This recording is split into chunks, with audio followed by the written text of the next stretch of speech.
motherfucker. How we gonna be a man? How we gonna be African Americans? We out here dying. We thugs and we niggas until we set this shit right. Trust me when I tell you that shit.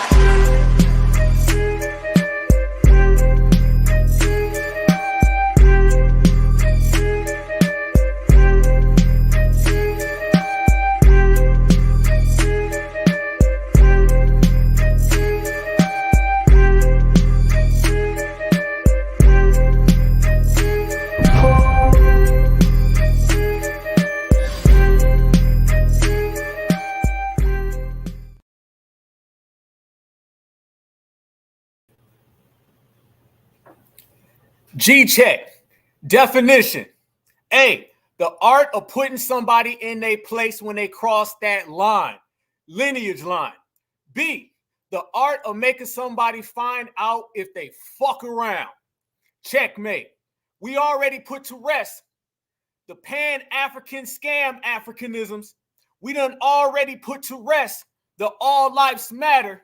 And now we're going to go ahead once and for all and finally put to rest the black and brown coalition. FBA wins all the time and it's certified all day. Checkmate. Black and brown on the bad side, FBA on the good side. Certified salute to Javante Tank Davis, just doing what needs to be done. One less one we got to worry about. Let's go to work, my family. Right now, where y'all at? I need to know. I need to see where the family is because we're going to put out some real certified energy and we're going to represent it to the fullest like we always do. But now more than ever, we got to let the whole goddamn world know that we ain't playing up here in these streets. You ain't going to disrespect us up here in these streets and you are never going to take our lineage, our heritage and culture and think it's a game. FBA roll call. How we do, we always win. How we win, knockout. Just like Tank Davis. Certified. Let's go to work. There it is. Yeah, it's that time. Yeah, happy Friday, y'all. This is a special certified Friday because anytime somebody get out of line, we're going to be right here. Anytime somebody disrespect, we're going to be right here. We're going to be here when we get our reparations, and we're going to be right here G-checking everybody until we get our reparations. So I got to send a certified salute to the whole family. I appreciate the love. I put this one up, and I seen everybody was already liking it, and I said, oh, it's about to go down. It's about to go down. I was up until like 4 a.m. getting ready for this one. So you know we about to do it special, y'all. St. Louis in the house. Yes, indeed. I see you, Dallas, Texas in the house. Louisville, Kentucky, Dirty South, ATL. I see you. Let's go. Let's go. Let's go. Let's do what we do, y'all. This is our generation, like I always say. And we've been going down the list like we always do. And we've been telling everybody that if anybody crosses our lineage line, see, we drew a line in the sand. And we said anybody who's anti-FBA is over there and everybody who's certified FBA is right here. And sometimes people just try to cross that line. They try to get slick. They used to it. They used to it because the older folks used to let them do it. Now they can't do that no more. So anybody tries to cross our line, I don't give a damn if you from the blacks and browns, the all lives matters, the peoples of colors, the tethers of color. It don't matter. We check one, we check them all. Foundational Black Americans, you mess with one of us, you done mess with all of us. See, we don't do the boxes and separation. We do the sticking together, the unity. And I'm telling you, when we unified and we on the same page and you piss us off, you in trouble. So guess what? Black and brown, no coalition, you in trouble. We're going to break down today and we're going to unpack today all the lies and everything. Detroit, I see you. What up, though? All day, certified. When we sit here and we talk about us delineating and separating, that is the most powerful thing. I just had a conversation yesterday about how this generation is going down as the foundational Black American generation. All right. This is going down as reparations. We have taken what we have created, what we built, put our flag by it, put our stamp on it. And nobody likes foundational Black Americans other than foundational Black Americans. Cool. Everybody hates on us. We are the most hated because we are the greatest. You only hate going up. So that means that we up and everybody is trying to come around us and hate on us for no reason other than we just better than them. I said it. Sometimes you got to pop out and show you know what. You feel me? Sometimes you got to pop out and show them. And that's what we doing, y'all. We're going to pop out and we're going to show them that we stand together. And if anybody tries to come against us, you coming against the whole damn lineage. So y'all seeing what happened with Ryan Garcia, the boxer, right? But we're going to take it a step further because remember, that represents all of that. All lives matter. We all on the same page. Everybody's together. That's the old ways, y'all. We're not on that type of time no more. We understand that we have no friends. If you want a friend, it's all in the chat. It's all in the chat. All of us right here, we friends, we family. We don't need nobody else. We don't need another person from another community. If you're always seeking friends, then you are not secure with self and you're not secure with what's inside of your home. I'm very secure with what's inside our home. I see the DMV in here. I see the South in here. I see all the East Coast. I see the West Coast. The West Coast's been turning up. I see it. I'm not talking about the heat wave going on out there. We don't need a goddamn soul because we got it all right here in this lineage. So now these people been coming around trying to attach themselves. And we've been going down the list. I'm not playing. We got rid of the All Lives Matter crowd. They don't exist no more. We got rid of the people of color. They don't exist no more. We got rid of scam Africanism. And now you're seeing that last little bit of the black and brown. And the black and brown loves to pop up during election season. They always attach us to them. Y'all notice this? When it comes to black Americans getting something, it's black and brown. When it comes to brown folks getting something, it's just black and brown. It ain't never us getting what they have. It's always them getting what we have. We always got to share. They don't have to share nothing. They have created this game where everyone comes to America. They pile on against foundational black Americans. They try to be adjacent to the supremacists on this side, and then they try to be friends on this side with us. We see through all of that, and we're calling them all out one by one. Black and brown, no elision. Never existed. We know anti-black racism goes on in South America, and when they come over to North America, they bring that with them. But let me tell y'all the biggest problem. They're used to being down where they're from, and all the black Afro-Latinos, they can talk to them reckless. They can talk to them crazy. Certified salute. I see California in here. We got them all, 50 states, baby, let's go. When they come over here, they understand they dealing with some black folks who ain't like the black folks where they from. They dealing with some black folks that's super certified. They dealing with some black folks who ain't about them games. And they get upset at that. Then they dealing with some black folks who can stay here while they get deported. They don't like that either. They don't like the fact that ICE can come knocking on that door, kicking in that door. They don't like that they can get rounded up. They don't like the fact that they can get sent back home. And we can sit here, pop popcorn, and be the ones who send them back home. Family, they don't like none of that. They don't like none of that. And this is where the animosity comes from. So imagine going around the world and disrespecting every black person you see, but yet you come and you see these black folks, and we ain't about them games. We about their life. And that's the biggest difference in this generation and this time frame. And we're going to make sure everyone understands it. You absolutely right. It is definitely HYON time. And they all going to have to hold them. They're going to have to hold. What Beyonce say? You got to know when to hold them, when to fold them. Well, they're going to go ahead and have to hold them, y'all, because foundational black Americans, we're not holding it for them. Nah, them days is done. It's the new time. It's the new generation. So as we sit back and we watch the way things play out, family, we're going to break down the differences between us and them. They say they not like us, right? That's what we've been saying. Everybody want to say them, right? They want to include themselves in that statement. That's all right. They can do that all they want to. But what we're going to do, y'all, we're going to make sure everybody knows there's a line in that damn sand. And that line in that sand is certified over here, and it's counterfeit over there. And it ain't got nothing to do with us when we keep winning. Nah, never, not at all. So what we're going to do, we're going to go down the list, family, of all this anti-black racism, and we're going to break it down to the T, family. So y'all stay ready for this one. This is going to be jam-packed, and we're going to put it all on the line, certified time. That's the time we on. That's the time everybody else is just going to have to be on. Y'all got to give me 1 second because it's trying to load up real quick, and you know how that goes. So we're going to make sure everything's right. Y'all bear with me. There ain't nothing they're going to do that's going to stop this energy right here. Here we go. Give me 1 second, fam. We're going to pull this up, and we're going to make it true. Here we are.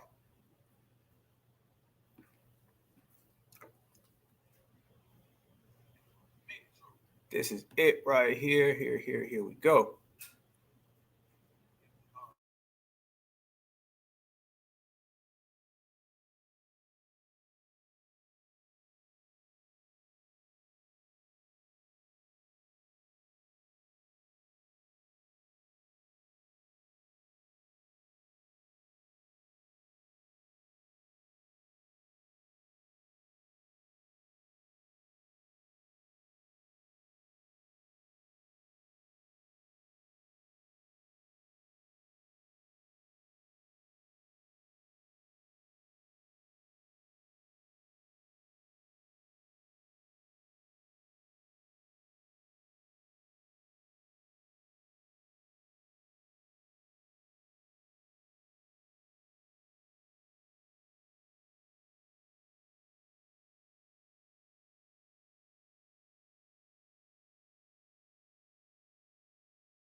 We back, family. I told you it was hold them nuts time, so they got to hold them a little extra longer. They trying to drop me out and do all types of crazy things, but they can't stop the train, y'all. We rocking. Appreciate you holding there with me, family. We're going to work through all that. So let's continue to give them the smoke, family. We right here. Let's go to work. Let's go to work. Let's go to work. Yes, indeed. As we were saying before I was so rudely interrupted, YouTube, we are on a mission as foundational Black Americans. That mission is doing whatever the hell we want to do. That mission is G-checking whoever the hell needs to be G-checked. And that mission is setting the record straight of who the hell we are. And now they ain't got no choice but to deal with it. Tell them that all the time, family. Yes, sir. Oh, we here. We here, family. We all the way live. We all the way live, family. We're going to get this right. They can't stop it. This is what they do when you speak that truth. This is what happens when you deal with their favorite little puppets, y'all. But guess what? Them and they puppets going to get that certified work. We don't give a damn. This is how we do it. Ryan Garcia, family. Ryan Garcia. Y'all seen that this man went on a tirade. Went on a whole tirade about foundational Black Americans. Let's get it straight, family. He tried to talk to us like he talked to the people in his homeland. He tried to talk to us like we sweet, like it's all good out here in the streets. No. We not the Afro-Latinos. Let's make that straight, y'all. Let's make it straight. We are not the Afro-Latinos. You ain't going to talk to foundational Black Americans the same way you talk to them people in your homeland. This is a different breed. We say we a different breed of Black folks. We the ones who really been holding it down. You can make a case we the only ones really who BLACK. But however you want to look at it, family, the way you got to look at it the most is what we say and how we do ain't like everybody else. So when they come over here and they start trying to disrespect us the way they disrespect people in their homeland, they got no choice but to get that work. And that's exactly the way we're going to do it. So he goes on the tirade. Now, this guy been anti-Black for the longest. And with his anti-Blackness, everybody was trying to chalk it up to mental health. They was trying to chalk it up to a bad mood. He was just having a rough day. Y'all know the same exact excuses that they give to everybody else. This is what they was trying to do with Ryan Garcia. And then the other day, he popped off and he went way out of pocket. He went way out of line. And let me tell y'all right now, it was FBA who really stood on that business. It was FBA who really was like, nah, bro, we ain't going for the excuses. We're not going for the games. You're going to respect the culture or you're going to be up out of here. That's what we let the world know. I'm going to let y'all hear this, though. I'm going to let you hear it for yourselves so we can do the unpacking. Remember, there ain't no black and brown. There's only black. And in black, there's only FBA. Anybody else can say it, want to say it, not, I don't give a damn. But I'm going to tell you right now, the ones that keep the lights on up in here is foundational Black Americans. That part. Black and brown, no religion, it's a wrap. Look at this right here, y'all. I want y'all to see it. This right here was Ryan Garcia. I want to ask you this question. Does this sound like somebody who's having a bad day? Does this sound like somebody with mental health issues? Or does this sound like your good old-fashioned anti-Black puppet from the brown community? And the ER word is our to the ER. No, you didn't hear that. Can you say? Can you say it again? Okay, is our word about other people saying the ER word is our to the ER. That's crazy. That's crazy work. You're absolutely right, though. Bro, am I wrong? You're not. No, you are right, bro. I'm gonna repeat it one more time. I think you should repeat it 2 more times, bro. Okay. I think Because our send to the ER and y'all was worried about other people saying the ER, the hard R, are saying to the ER. Nigga speaking poetry. I look, if you rap, break it down like this. Look, he just basically spit a bar. He just removed the ER, so he didn't say it, right? He started saying protest and throw. What's up? Hey. Okay, now what? I'm mad. No, really. How many times had they already beeped that out, family? Does that sound like somebody who's doing that because they having a rough day? Does that sound like somebody who's just having a hard time? Or does that sound like the way he speaks when that door closed? The same way his daddy speak, the same way his grandma speak, and his great-grandma. These people come from a lineage of anti-Blackness, all right? Proud anti-Blackness. These folks are anti-Black in their homelands. They're anti-Black when they come here to the United States. That is the bottom line. We're going to put the rest, all the excuses. Difference between now and then, folks used to say this and then get passes and excuses and justification. Now you getting G-checked, you getting regulated, and you getting straightened out. That's the difference between us and them. That's the difference between then and now. These folks say this all the damn time. And when we pull out the receipts, I'm going to show you something ESPN ain't talking about. I'm going to show you something CNN ain't talking about, MSNBC. You don't hear Shannon Sharp. You don't hear Stephen A. Smith. You don't hear none of these sports anchors that are literally talking about O.J. Simpson right now, okay? They talking about O.J. Simpson right now, Stephen A. Smith, but he ain't saying nothing about Ryan Garcia. Fuck that. I smoke that other cap. Say something else. I'm gonna come wave you at a smack shelter. This nigga's weird, bro. He bypassed the whole issue to talk about you again. You know, it's that gaslighting. Hey, wrap his up, right? Wrap his. Yo, yeah, it's that gaslighting shit, bro. Contracted. But we said the ER. You feel me? The fact that you're speaking on black crime, which doesn't get speaked about enough, you know what I mean? Because that is a real thing, right? Hey, guess what? I bet y'all hate me. Fuck George Floyd. I know. Oh, y'all heard that? Now you knew the black on black crime was gonna come. You knew they was gonna say, well, what about black on black crime? These folks is bold. They literally on a Twitter space saying all this in front of the world. What about black on black crime? And then you heard what he said about George Floyd. This person said, I want to bring George Floyd back so I can harm him again. You ain't thinking that. You ain't saying that if your mind ain't in the same place it's always been in. This is your black and brown coalition. This is the one they tell us we need to get on the same page with. We need to vote because we all suffer. We all struggle. Hell to the no. They can have that. But we said the ER. You feel me? The fact that you're speaking on black crime, which doesn't get speaked about enough, you know what I mean? Because that is a real thing, right? Hey, guess what? I bet y'all hate me. Fuck George Floyd. I know. That's no. Fuck George Floyd. No, he was that nigga was a crackhead, bro. He died because he had fentanyl in the system. Bro, I'm sorry. I know I hurt y'all feelings, but he just crashed out, bro. He really was just having an overdose all whole time. I can't breathe, bro. You just having an overdose, bro. He crashed out. And guess what? Fuck Steven Jackson too. I want to show y'all my DMs with Steven Jackson. I'm gonna post it. You know what? Why does Steven Jackson push Canelo's 4-year-old daughter on the floor, bro? It was crazy. What? Ryan, I have a question. Bro. Ryan, I have a question real quick. You know what's crazy? He didn't ride for George Floyd till he died. That's how I was start questioning Jackson. You know, we got the elections coming up in November. Could we change the title to Trump 2024 so we can get his campaign rolling? Look how that flipped now, family. So let's get this straight.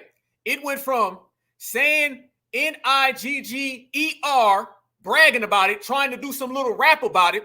Then that flipped over until George Floyd wanted to bring George Floyd back. Somehow that flipped over into Steven Jackson. This man is going down the list of the anti-blackness and the people in our community that he does not like or respect, which is all of us. This is who the Democrats try to tell you are our allies. Remember, Democrats and liberals are the ones who came up with the term black and browns. And the blacks and browns coalition came from them. And all the Chicanos, they tied on to that because they feel that gets them closer to our reparations, our tangibles, and our legacy of building this country. It all works hand in hand. The problem with this is right here, family. He said it out in the open, and he didn't know that foundational black Americans was going to be on that bumper. And that's exactly what it is. But we got more receipts on the black and brown coalition, and they got about 5 minutes left because we putting a nail in them. Okay. Is that okay? I'm going to do it. All right, cool. Hey, let's go bring George Floyd back to life and kill that again. Relax. Let me go in on these. What's up? Hey. Okay, now what? I'm mad. Fuck that. I smoke that other cap. Say something else. I'm gonna come wave you at a smack shelter. This nigga's weird, bro. He bypassed the whole issue to talk about you again. You know, it's that gaslighting. Hey, wrap his up, right? Wrap it. Yo, yeah, it's that gas. That's enough for Ernesto. That's enough of Ernesto. This is what you get when you're dealing with Ernesto and Fernando, okay? This is what you deal with when you get with them. This is what you deal with. That's anti-black racism on a regular day. That's a regular day. Don't get it twisted, family. That's how they are all the time. And this is how the majority of them are. This little thing where we want to reduce it and bring it down and say it's some of them. Then you send out some people who say, well, that's not all of them. No, hell no. Okay. Like I said, if something festers in your community and people do not stop it, that means the majority of them participate in it. Why do you think nobody can ever seem to stop all this in a community? Why do you think people will call in and say, well, that doesn't represent all of us, but it's out of control too goddamn much not to be most of y'all? That's the black and brown. That's the black and brown no volition. And that's why the black and brown no volition is going down fast. And we're going to continuously put that out there. One more time, one more back. We're going to do some G checking. All right. We're going to make them find out when they fuck around. We're going to make sure that they cross that line and they get that G check. And we put them all down right there. One by one by one. Scam Africanism, all lives matter, blacks and browns, no volition. You can line them all up. FBA got that work. But notice how they sat there and they started talking about black on black crime. Okay, now let me say this too, family. That right there, that sound like who they would tell us is a MAGA supporter. That sound like you were at a Klan rally. As a matter of fact, he started saying he wanted to go to a Klan rally. This notion where you separate a supremacist and somebody who is a supremacist puppet, you can't do that. You got to look at them identical, the same exact way, family. That's what we're doing now. We're not separating the puppet from supremacy versus the actual W supremacists. They all the same. Every last one of them. We're not going to do this. We all black. And we're not going to say these folks ain't all supremacists. Yeah, the hell they are. But look at the most dangerous cities in the world. The most deadly and violent cities in the world, it looks like it comes from south of the border. It looks like it comes from the same exact place that they've been trying to tell us are our brown allies. Wait a minute now. Hold up. I see Tijuana. There goes Mexico, Venezuela, Mexico, Venezuela, Brazil, Venezuela. I don't see anything where foundational black Americans are. I don't see anything where any of us are. What I see right there is a community that's ultra violent that should never be talking about who's violent, putting that off on black folks, trying to dump that on our community. That's not what I should be seeing right there, because the statistics show that their community is the most violent community. The statistics show that they bring that same animosity up here to America, and then they try to slide in and get with the dominant society, knowing damn well that goes for them. So if anything, we should be saying, what about Ernesto on Ernesto crime? What about Sanchez on Sanchez? What about Morales on Morales crime? We good over here. We built the country. You wouldn't be here in the first damn place. But you can't come over here and try to point the fingers at foundational black Americans when in the meantime, in between time, that is your homeland. That's why we've been calling out homelands, y'all. You got to call out homelands. If you don't call out these people's homeland, they're going to be out here faking the front. They're going to be out here acting like it's all good on their side. It ain't all good on their side. But anytime you see somebody like Ryan Garcia, you got to start looking at their parents. You got to start looking at the anti-black racism that goes on in their household. See, they always want to make it look like it's one person over there, one person over there. No, it's not. No, it's not. That all comes from their community. They want to talk about what comes from our community. We can simply talk about what comes from their community. That anti-blackness is right there at their own home.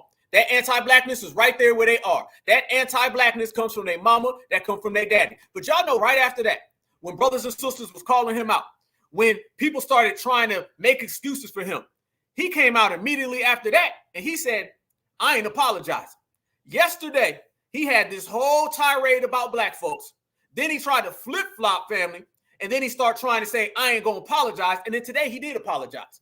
But we ain't accepting that. Keep all your apologies on this side, family. We say we're not being shamed by nothing. We say we're not folding. We say we're not falling back. Keep all your apologies. We don't want them. See, in this generation, family, we not all into them emotions. We not all into the feelings. Feelings get you the black and brown folks who come in to take your tandems.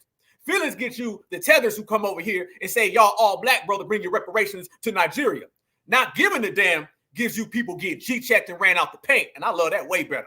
So right after that, family, he came out and he was bold. He came out and he was like, man, I ain't apologizing for nothing. And folks was real calm and real cautious about this. We weren't. This is why you got the new black media. That's why you got the black grassroots. We call out what they don't want to call out. We G-check where they can't. And guess what? I'm not apologizing for nothing. You ain't gonna catch me apologizing for nothing. The last time I apologized was never.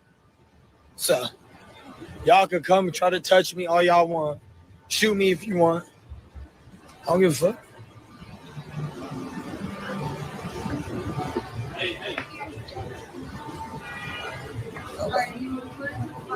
Happy 4th of July.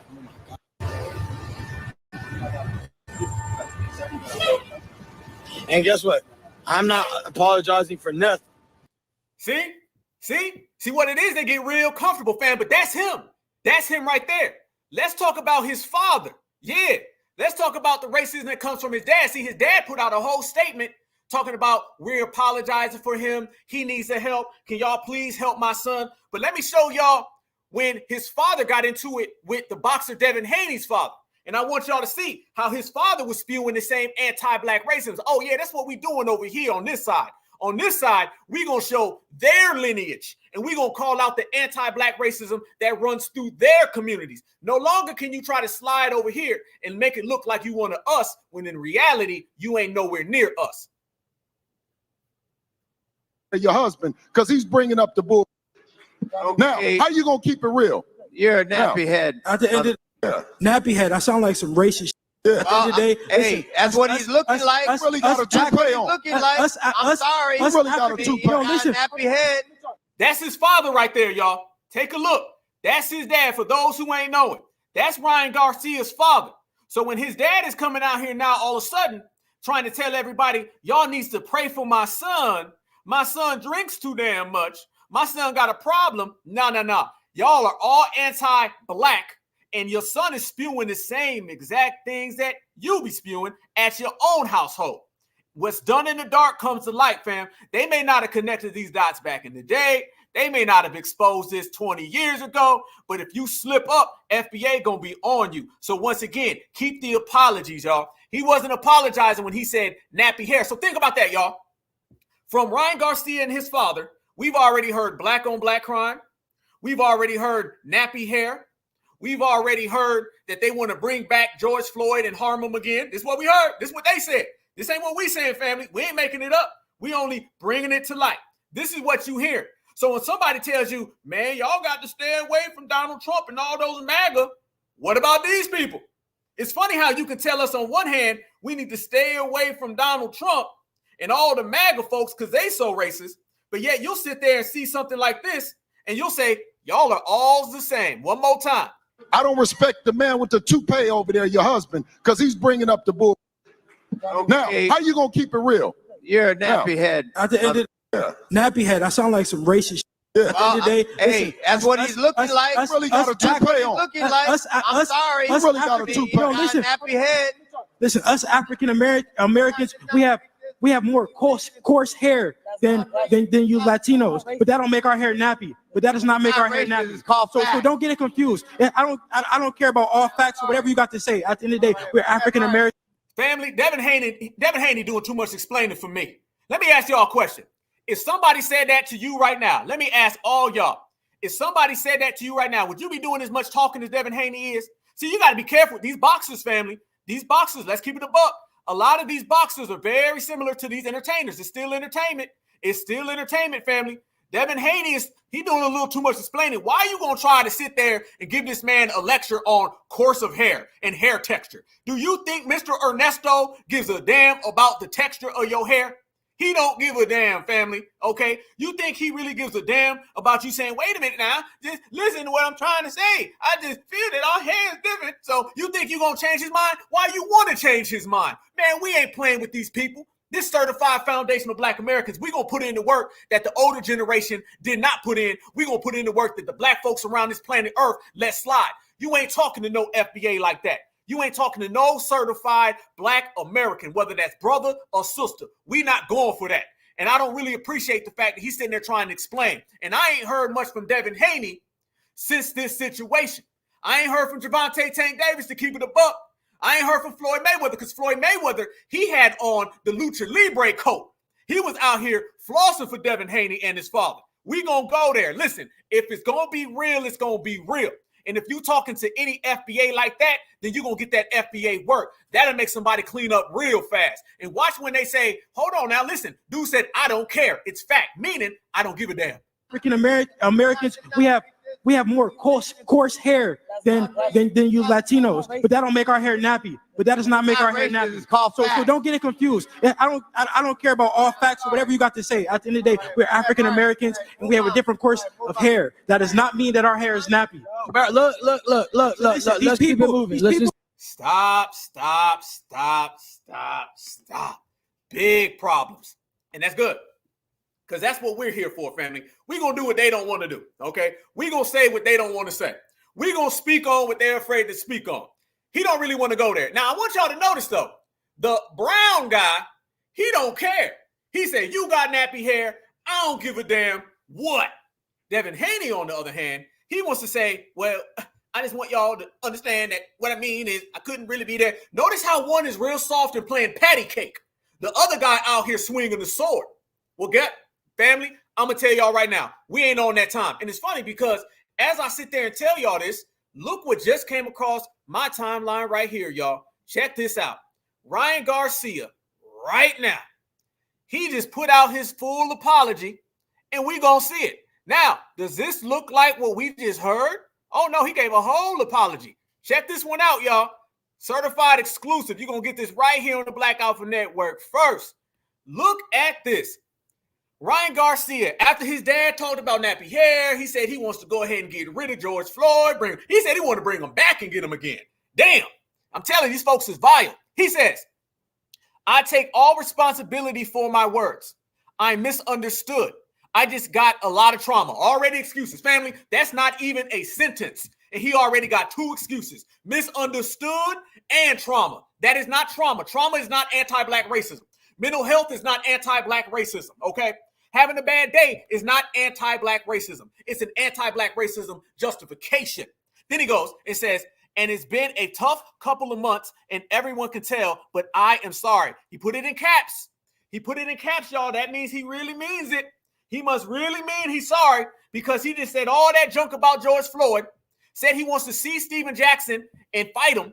But then he turns around and says, I am sorry in caps. He said, I struggle with substance abuse, and it is hard for me with everything going on. I actually love black people. No cap. He said, no cap, y'all. This man done sat there and disrespected black Americans and then used our slang in his excuse. These folks ain't got no respect, y'all.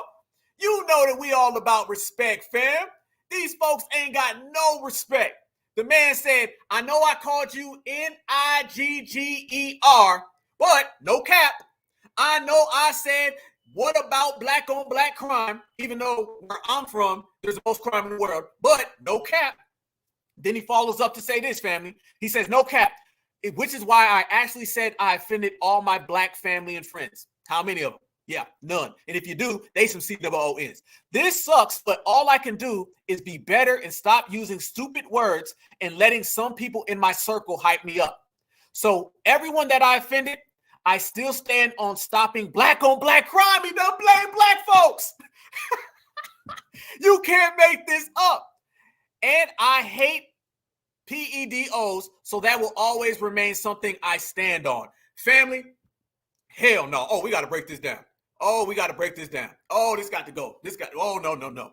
Did this man just sit there and have a racial tirade against us and then say that he stands for fixing black on black crime? Did he say anything about fixing Chicano on Chicano, brown on brown, people of color on people of color, Mexico on Mexico? Did he say any of that? Did this man literally just sit there and apologize for something he just said yesterday, a tirade he went on, spewing anti-black racism, and then double back and say, I still want to help y'all problem? Let me give y'all the translation. Translation is he saying, I'm not sorry, I don't give a damn, and y'all still got a black on black problem y'all really need to work on. Y'all need to fix y'all black on black problem and quit worrying about me. That's what he's really saying, because these folks talking codes, y'all. These folks talking codes. He's going to have a hard time understanding, y'all. This is not the African-American era. This is not the African America. You can get away with all the African Americans all you want to. I'm telling you, you cannot get away with that with FBA. No. As we said, the mainstream is silent. They're not saying a damn thing about none of this, y'all. We're the ones out here speaking on this. We're the ones being real about this. We're the ones who are really calling it out. They not calling it out. They don't want to speak on it. They don't want to mention it. I guess it's going to have to be us. It's going to have to be FBA all goddamn day like it always is, family. FBA all goddamn day. So when he was saying that right there, let me ask this question, y'all. Let me ask this. How much about black on black crime was it when he put that up right there? Look at that right there. Look at it, family. July 4th. Today is July 5th. How'd you go from that right there, flip-flopping, to you want to help black on black crime, to no cap, to I apologize, to I'm sorries, I didn't mean it? How you go from one to the other? You ain't go from one to the other. The only cap is him right there trying to act like he's not an anti-black Latino. This is what it is. This is why they come to us and they try to tell black Americans what we need to do, because they know this go on. Yep. And we know that right there goes on too, family. We know that right there go on, and that right there is going to continue to go on. Family, if you ever want to talk about something being real, you ever want to talk about something being modern, there you go. All right. Dave, check this out. Listen. It was reversed. All right. The African-American, he was the one out here on the bad side of that. All right. This is the type of side that we on. But I want y'all to remember, he started talking about Stephen Jackson. Yep. He started talking about Stephen Jackson and how he went to go see Stephen Jackson. Y'all remember Stephen Jackson? He's the basketball player, the ex-basketball player. Stephen Jackson responded, and he had something to say to Ryan Garcia. I want y'all to see this right here, y'all. This right here shows you again. Stephen Jackson responded. This is what it is right here. Hey, man. Hope y'all having a good day. Check this out. Listen, first you go from taking steroids. Then you talking about digging George Floyd up and killing him again. Now you talking about you hate niggas and you want to join the KKK. Look, dog, you need to get some help, bro, because we don't play by the same rules that you play by in that ring, dog. And I'm just telling you, just like I told you in the DM when you said some flash, I told you to get some help, because it's a whole different ball game out here, bro. Anybody that got to bring up the dead is dying inside. You a clout chaser. That's all you are. You looking for attention. You trying to live a life that you didn't grow up in. You're not that, Ryan. Okay? You're a boxer. Stick to that, bro. Keep George Floyd's name out your mouth. If you hate niggas and want to join the KKK like you said on Clubhouse, go ahead. Just don't fuck with us. And don't expect us to fuck with you. People say the really shit when they drunk. Okay. Family. Oh, we're not putting on the cape. No. We're gonna have to go there. Hey, let's go. This is what we do, y'all. This is what we do. Let's go. Let's go to work. I hear you, Steven. I hear you, Stephen, Steven, whatever your name is. I hear you. But fam, you see how these people struggle with just calling them out? I'm looking at y'all right now in the chat. And y'all straight up saying what need to be said. Y'all speaking what needs to be spoke. Y'all keeping it clear. You violate, we gonna demonstrate. Simple as that, right? Simple. It's easy work. Easy work like a part-time job. You notice how he had to throw in there, you need to go get some help. How can you go help an anti-black supremacist? Okay, how can you go help an adjacent supremacist? How can you go help people of color, brown, Crayola supremacists? How you gonna help that, fam? That look like you don't really want to go there. That's what that look like, fam. That looks like you really don't really want to go there. He talking all these terms, man. You ain't about that, man. Our life now, we don't do that kind of stuff. To me, that was weak. I'm gonna keep it a buck, y'all. This is why I say it's all about us. It's all about us. I say it all the time. They say they not like us, fam. We're gonna have to say it's all about us. It's all about us, fam. If we don't do something, these folks ain't ever gonna do it. This man is struggling to call this guy out. This man, look how bad he was struggling, y'all. He was really, genuinely, sincerely struggling to get that out. He's sitting there saying, well, I just feel like you need help. I told you in the DMs now. I just asked y'all a question. What would happen if somebody said that to y'all? I didn't hear nobody in here saying, well, I would talk to him and I'd DM him and I'd ask him how he's feeling today, what he had for breakfast and lunch, and did he have a rough time? Ain't nobody talking like that. That's that old energy that we got to get out of here. We got to get that out the paint, y'all. And the only way we put all of these fake allies to rest is by keeping it 100. That stuff was weak, y'all. That was weak. I don't do that. We got to keep it real and certified all the way. And I can tell this is the energy. That's why it's all on us, y'all. I'm telling you, everybody right now, all of y'all, we got almost 700 people in here. This is all, and 700 people in the first 40 minutes. This is what I'm talking about. We have to keep it real. Now, I want y'all to remember now. Remember, Stephen Jackson was out here caping for Rachel Nichols. Y'all remember that W woman who was talking reckless about, I think the lady's name is Maria Taylor, the ESPN lady, right? And she was Rachel Nichols, the W woman, who got caught behind the scenes talking reckless about Maria Taylor. And then next thing you know, Richard Jefferson, an ex-basketball player, and Steven Jackson, an ex-basketball player, they both came out with the capes and they gave an apology for Rachel Nichols. Let's not forget that. So when he come around talking all that kind of stuff and then saying, well, you know, I feel like you need some help, that looked real funny in the light. And we remember that right there. So let me tell y'all something else. Let me show y'all this right here with the black and brown no alition. We're going to expose the black and brown no alition. First and foremost, fair use, fair use, fair use.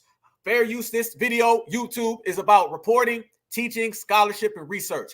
Fair use, fair use. And it might also be a little bit about that right there too, y'all, but we're going to keep that amongst us. Y'all remember this video right here? Let's expose the black and brown no alition. You remember this sweet young sister right here? Y'all remember this story? Y'all remember this story that came out about a bunch of folks from that community that harmed our young sister? If you don't remember it, let me show y'all. 11-year-old Trinity. Watch this video. I want y'all to remember this right here.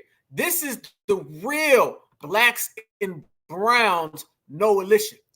How they attacked this young sister is how Ryan Garcia attacked George Floyd, how Ryan Garcia attacked all of us, how his father was talking about nappy hair, and this is how they really feel. We're going to peel back the layers and we're going to show them for what they truly are. 11-year-old Trinity Washington prepares for a second surgery this week. My eye is doing so much pain. My eye and my nose. Sunday night, the girl had emergency surgery on her eye. She and her mother say the injuries happened after neighbors hosting a Mexican Independence Day celebration used a racial slur against the African-American family. That word shouldn't be used towards us. It shouldn't. It shouldn't be used towards anybody. Nobody should use that word because that's a bad word. A few minutes later, two women allegedly attacked the girl when she didn't move her 3-month-old Yorkie out of their way.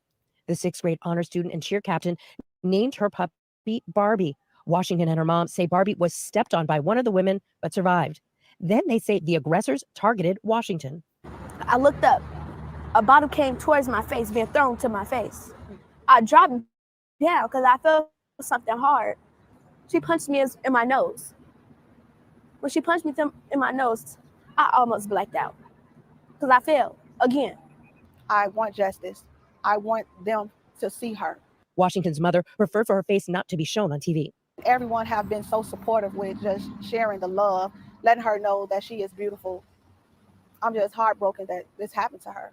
For the girl who hopes to someday be a pediatrician, she says this is not only painful, but confusing. I didn't do anything. I was just trying to put my dog in a house.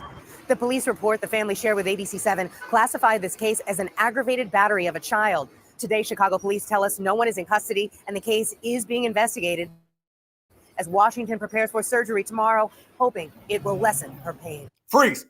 Family, look at that lady right there. That lady right there is a person of color. That lady right there is from that community.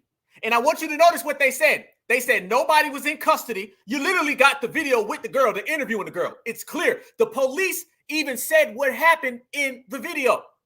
And yet they said they had nobody in custody. And then they said that it's an aggravated assault, not a hate crime, not a hate crime. But yet they're acknowledging that an actual slur. Guess what slur it probably was? It was probably the same exact slur that Ryan Garcia was using. Yeah, the one he was rapping about the hard ER. It's the same exact one. So you see that occur right then and there in front of everybody. They said they stepped on the dog. Family, they stepped on the dog. Look at that. They literally stepped on this young lady's dog and hit this young girl. And remember, family, they said that it was a woman who did it. So you got two different organizations that are being exposed with this right here. The black and brown, and then all of the feminisms, okay? I thought they said that all of these black and brown folks were allies of FBA. Don't look like it. Then they try to tell us that their women are allies with our women, but yet they jumping on our little girls and jumping on the dogs in the process and saying racial slurs. And I want you to notice, when did this all occur, family? This occurred while this family was having a Mexican Independence Day celebration. This week. My eye is in so much pain. My eye and my nose. Sunday night, the girl had emergency surgery on her eye. She and her mother say the injuries happened after neighbors hosting a Mexican Independence Day celebration. You heard it. A Mexican Independence Day celebration. So they're celebrating Independence Day for a country that's not even in this country. Okay, we were talking about Independence Day yesterday for America. They're having a Mexican Independence Day in America. And then they jumping on a young lady whose family, heritage, and lineage built this country. Hail to the nah. That right there is your black and brown. That's your black and brown no religion right there. Oh, the receipts is coming today. They coming. That's just one out of a million. That right there is your black and brown. That's who they tell you got to go vote for. That's who they say all of our problems are the same and we just need to get on the same page. We got to do what they do. That right there, family. That right there.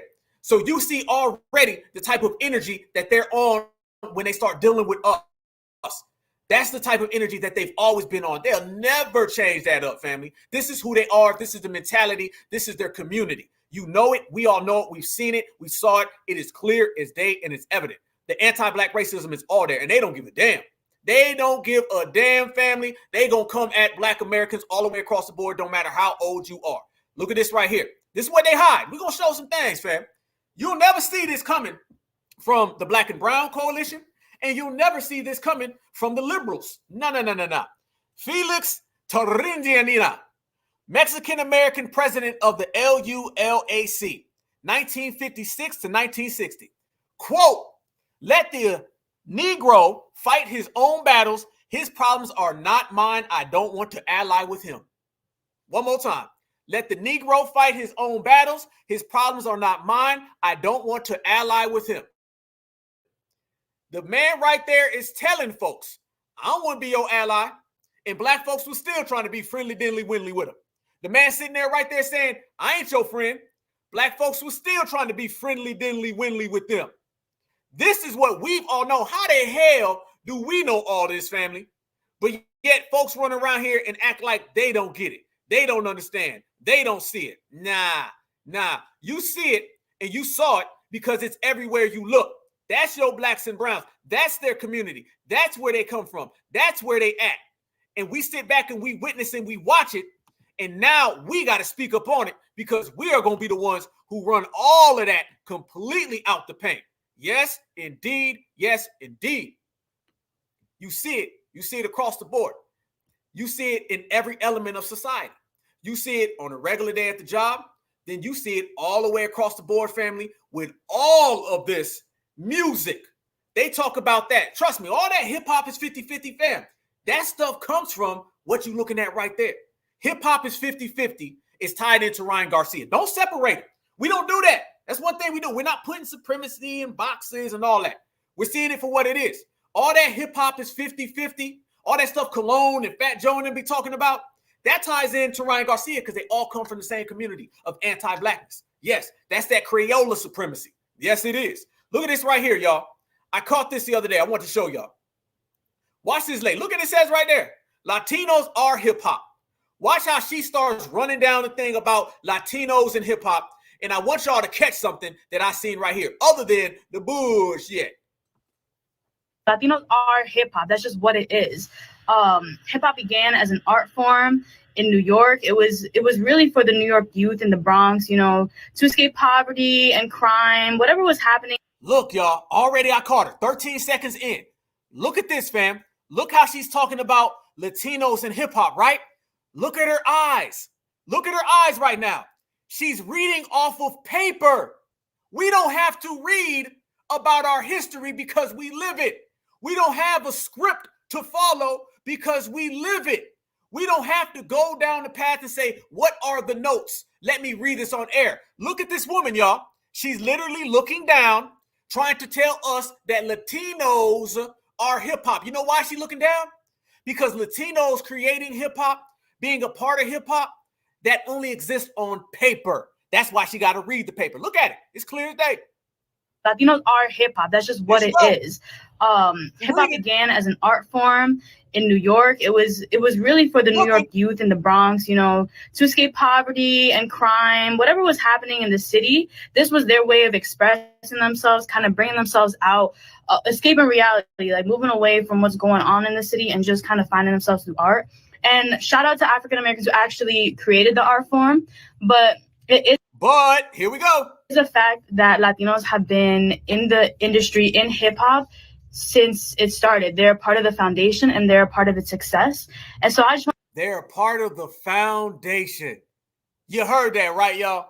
They're a part of the foundation. They love throwing around foundation. They wasn't talking about foundation anything until we started talking about foundation. Look how she's sitting there reading that off paper, fam.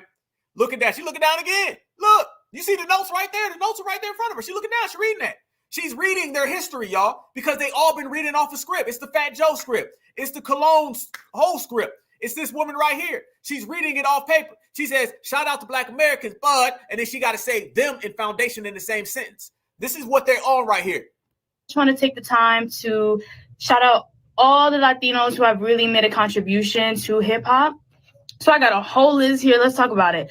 Big Pun, Fat Joe, Cypress Hill, Joel Santana, Dipset, Cardi B, Joel Ortiz, Ice Spice. Like, we can't forget about all the new people coming up. The late Pop Smoke, all of his great music. You know, he's Panamanian.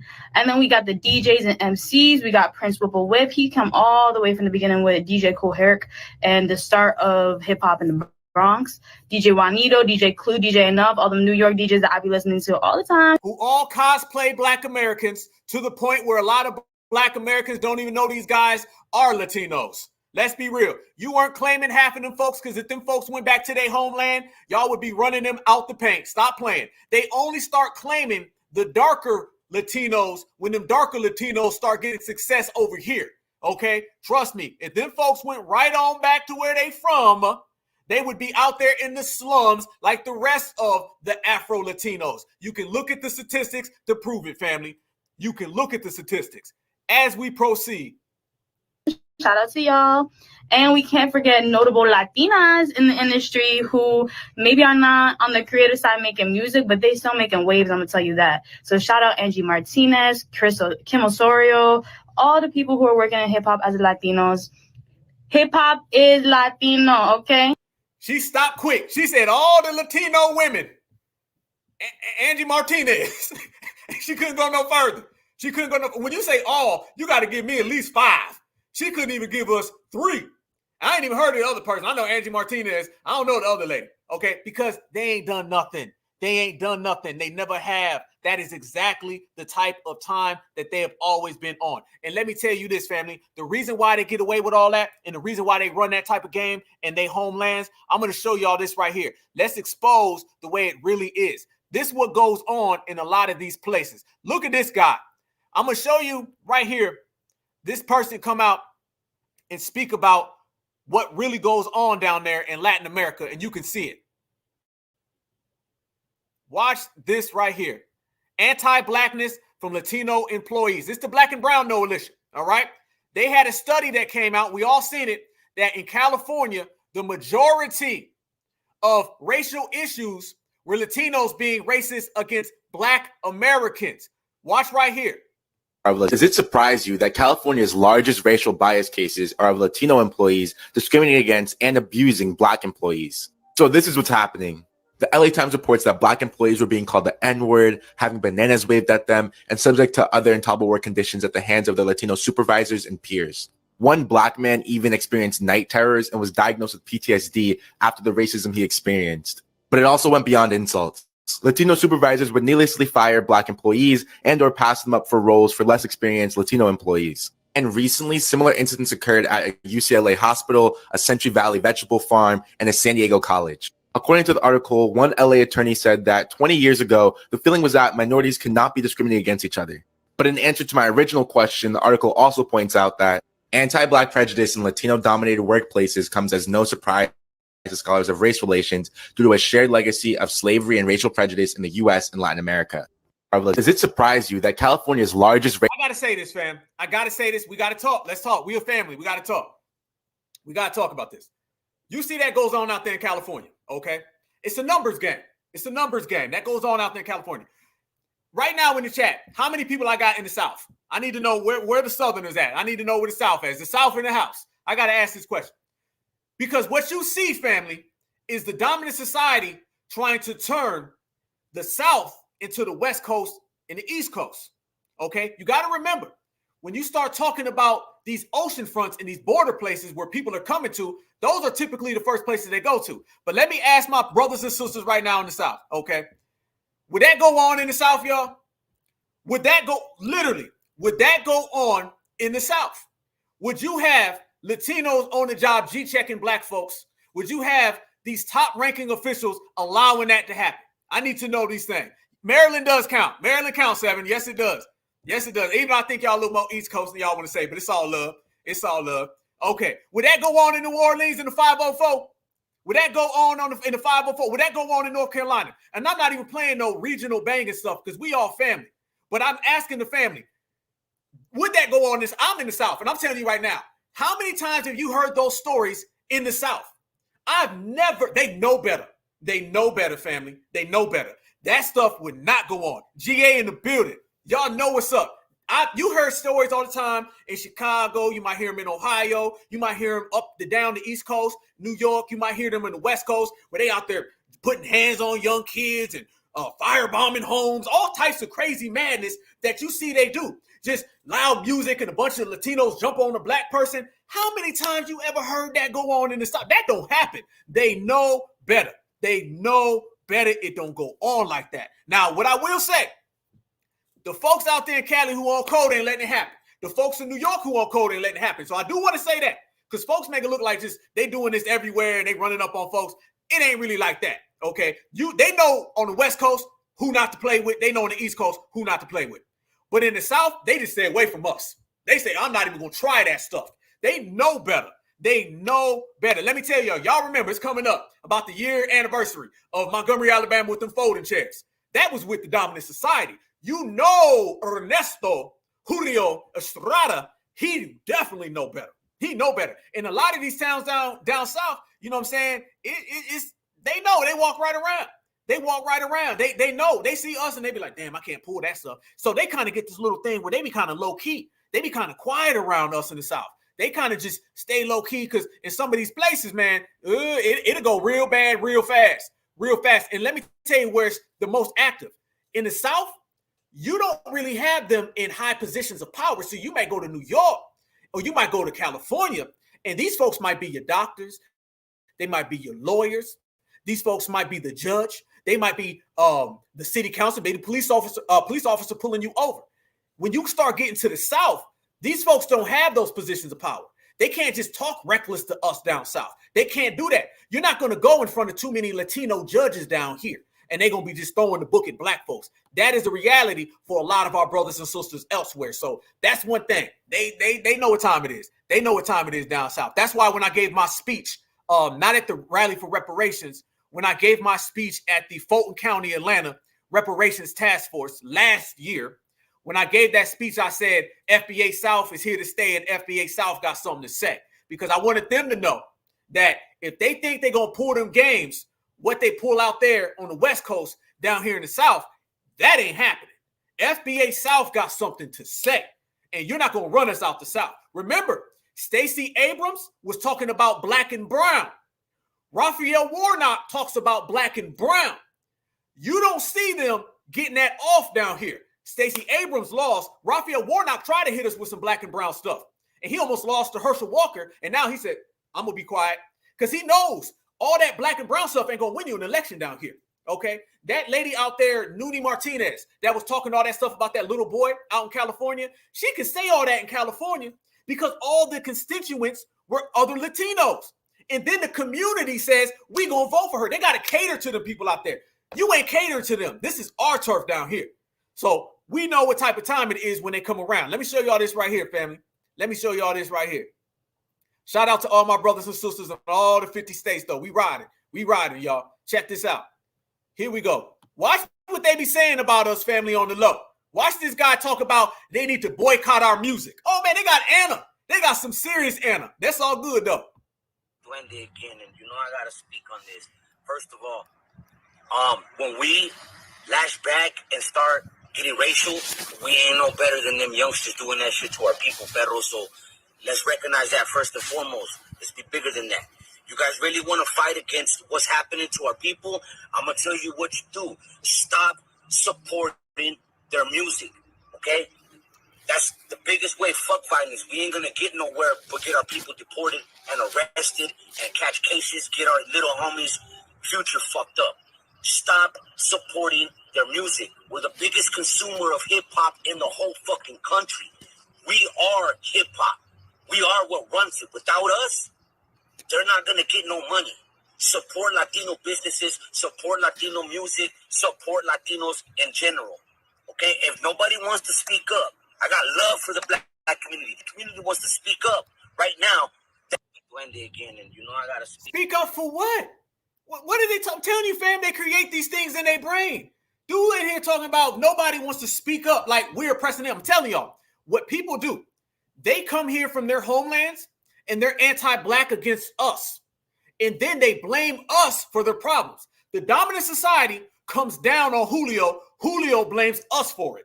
The dominant society comes down on Mr. Chang. Chang blames us for it. The dominant society comes down on Mr. Mutombo. Mr. Mutombo blames us for it. This is what they do. We know what it is. The dominant society will harm these people on camera, wave at the camera. You literally see Brad literally knocking Ernesto down, waving at the camera and saying, I did it. Then Ernesto gets up, he brushes off his shirt, and Ernesto says, that must have been Mr. Williams did it. He must say that must have been Mr. Jackson. They'll start blaming foundational Black Americans for everything. They don't ever have that type of energy for the dominant society. Dominant society come down on them, they blame FBA. Dominant society come down on them, they start blaming Black Americans. That's just what they do, y'all. This dude is sitting there talking some story about if we don't speak up for what? Because when we look at all the statistics, we look at all the numbers, fam, that be them coming over here disrespecting us. We ain't worried about none of these other groups. These other groups swear that whenever they see a foundational Black American, we out to get them. No, that has never been the case. Statistics don't show it. The evidence, the proof don't show it, y'all. Not at all. But I want to show y'all this. We start talking about these communities, right? We start talking about how they come around us, right? Look at this right here. Look at this. When I say that these folks be in positions of power, this is what we be meaning. This is what I'm saying, family. Watch this. Then them folks start doing what? They start putting on badges, and then they start coming after Black Americans legally. Watch. He turned around and came back, and I looked up. He already in my backyard. You know what I'm saying? I got signs. He immediately stated it. He seen the no trespassing sign. That's correct. Look at that right there. Look how arrogant he is. That's correct. That's correct. Let me tell you something. When you see a POC with a badge, that badge represents doing the dirty work for the dominant society. They know when they come over here, they slide in with the dominant society because that's how they get their brownie points. They feel they can get in good favor. They can get some good trinkets. They can get some elevation if they do the dirty work for the dominant society. If Brad and Trailer and Ken don't want to do the work, they'll go get Mr. Ernesto. They'll go get Mr. Estrada, Mr. Martinez, and they'll gladly do it. All you got to do is pay them off, and they'll say, cool, happy to do it. Hell, they'll do it for free. Correct. He's agreeing with me. He's seen the no trespassing sign and took it upon his business because he's seen a Black guy, I guess, at such a nice looking house that we weren't supposed to be there. You hear me? You hear me? So the Hispanic guy, right, acting as the police officer, you hear me? But right now he's a pirate. You know what I'm saying? He's trespassing. He's looking to try to take something from me. You hear me? I violated no law. I haven't breached the peace. I've done nothing wrong. And he's here asking me for my information. This is proof right here, Marlon, of what we're dealing with. This is proof what we're dealing with. We got peoples in charge of us who don't even know the laws themselves, but I'll quote them for them. You hear me? You graduate from police academy in 6 months, but it takes 2 years to get your cosmetology license. I think you guys need to be in school for 2 years because you don't know your rights. You don't. Correct. He's agreeing with me. He's seen the no trespassing sign and took it upon his business because he's seen a Black guy, I guess, at such a nice looking house. Family, I feel what dude's saying, but let me tell you where he went wrong again, y'all. That cop knows the law. He's doing his job as a person of color supremacist. That's what he's supposed to do. This notion that he don't know what's going on, and he's not sure, and he can't really make up his mind, that guy knows exactly what he's doing. His job is to do exactly what he's doing to that brother right there. This is what we talk about when we say these folks will start showing up. They'll start popping up, family, in a lot of these places, fam. A lot of these places, a lot of times it be outside the South, y'all, where these folks will start popping up and they'll start talking reckless to black people. They'll start being there, badges on and every goddamn thing. This is how it go down. This is how it goes down, family. These people know exactly what they're doing. They're doing it on purpose. This right here, when we was talking about, this was the Nuni Martinez. Remember that with Nuni Martinez? She openly said that. She wouldn't do that if she was living in Georgia. It's not going to happen. Too many black folks. Too many black folks. She's not going to do that. Out in California, she can get away with that type of stuff. You know what I'm saying? Don't get me wrong, brothers and sisters out there who certified was on code. But there's so many Latinos out there. Do you know that there are more illegal Latinos in California than there are black Americans? That's how many, y'all. And when Joe Biden is president, it might even get worse. Look at this right there. Look at those three people. Those are all positions of power. All positions of power. So when this person over here in the city council does you wrong, they'll go talk to their mayor friend. They'll go talk to their governor friend. They'll start talking to the state senator. This is what they do. They'll talk to the attorney general. Then not to mention, you got to deal with Barack Obama when he was president, or Joe Biden, and they'll come in there and they'll side with persons of color. This is what they was doing. Openly disrespectful. Openly disrespectful. These people do not give a damn. Their whole game plan, fam, is to run this gambit on black Americans. That is who they try to run this on. They know it. They got to get in with the dominant society. This is what Ryan Garcia was doing. This is the type of game that Ryan Garcia was on. This is what his family is on. This is what his father was doing. And they do it proudly, fam. They are all connected. They get that same anti-blackness from the same exact place. And everyone knows it. Everyone sees it because it's clear as day. They're not even hiding it at this point. When they know they ain't got to hide it, that's when you start seeing the real behavior. That's when you start seeing the real action. And we know absolutely for a fact in the black grassroots, we ain't going for that in this generation. Check these people out right here, family. Oh, I say we got receipts, fam. Stay good. Stay locked in. We're going to unpack. Look at these guys right here. They're doing that same hip-hop talk. Look at these guys right here, y'all. I want y'all to see these dudes. They start talking about that same hip-hop and what they needs to do. Watch this. A lot of people hate on black people when they say they cry too much. Say they always complaining about shit. But I always viewed it differently, man. For the most part, black people are said wrong. They make it a big deal. You got Trump out here clowning on immigrants, calling them rapists, using his rhetoric. If he was to use that towards the blacks, one example, Donald Sterling, the owner of the Clippers, he said something like, oh, I don't want my girl hanging out with black people. That motherfucker got fired. You got motherfuckers out here disrespecting raza like it ain't nothing. A lot of that is us being too timid. We don't speak out enough. There's not enough people in our culture that speak up or that are outspoken. In the black community, you got a lot of them. You got Nas, you had Pac. There's always somebody. You got Martin Luther King. You got Malcolm X. We had Cesar Chavez and shit for the farmers. There's not enough of Raza people out there voicing their opinion and letting it be known. Nah, homie, we ain't cool with that. Until now. That was a natural instinct for me. Hey, Blueface, that shit ain't cool, dog. I'm going to address that shit. Stop. Look at that right there, family.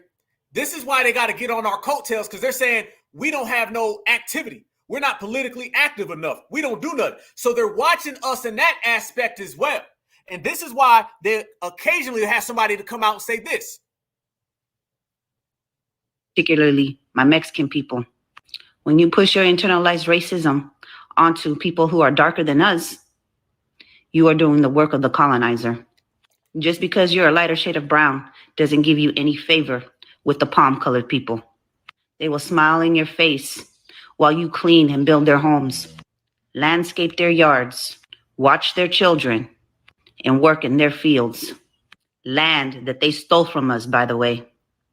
And then behind your backs, they turn around and say that you're lazy, just want handouts, contribute to poverty. They call you rapists, drug dealers, and murderers.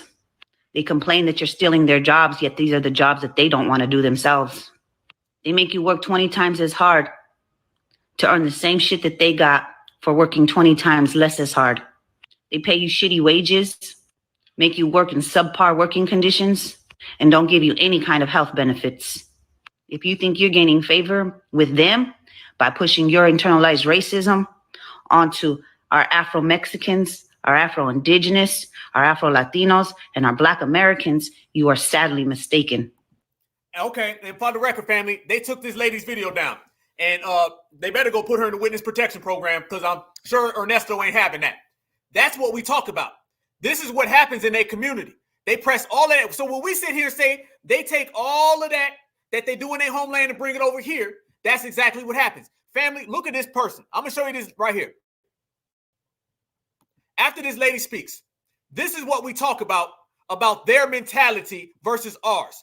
Look at this person after this woman and watch how this guy talks. When we say them folks don't like themselves, don't care about their homeland, want to be the dominant society, watch this. Oh, this the one. Because a lot of Dominicans, Cubans, and Puerto Ricans be trying to.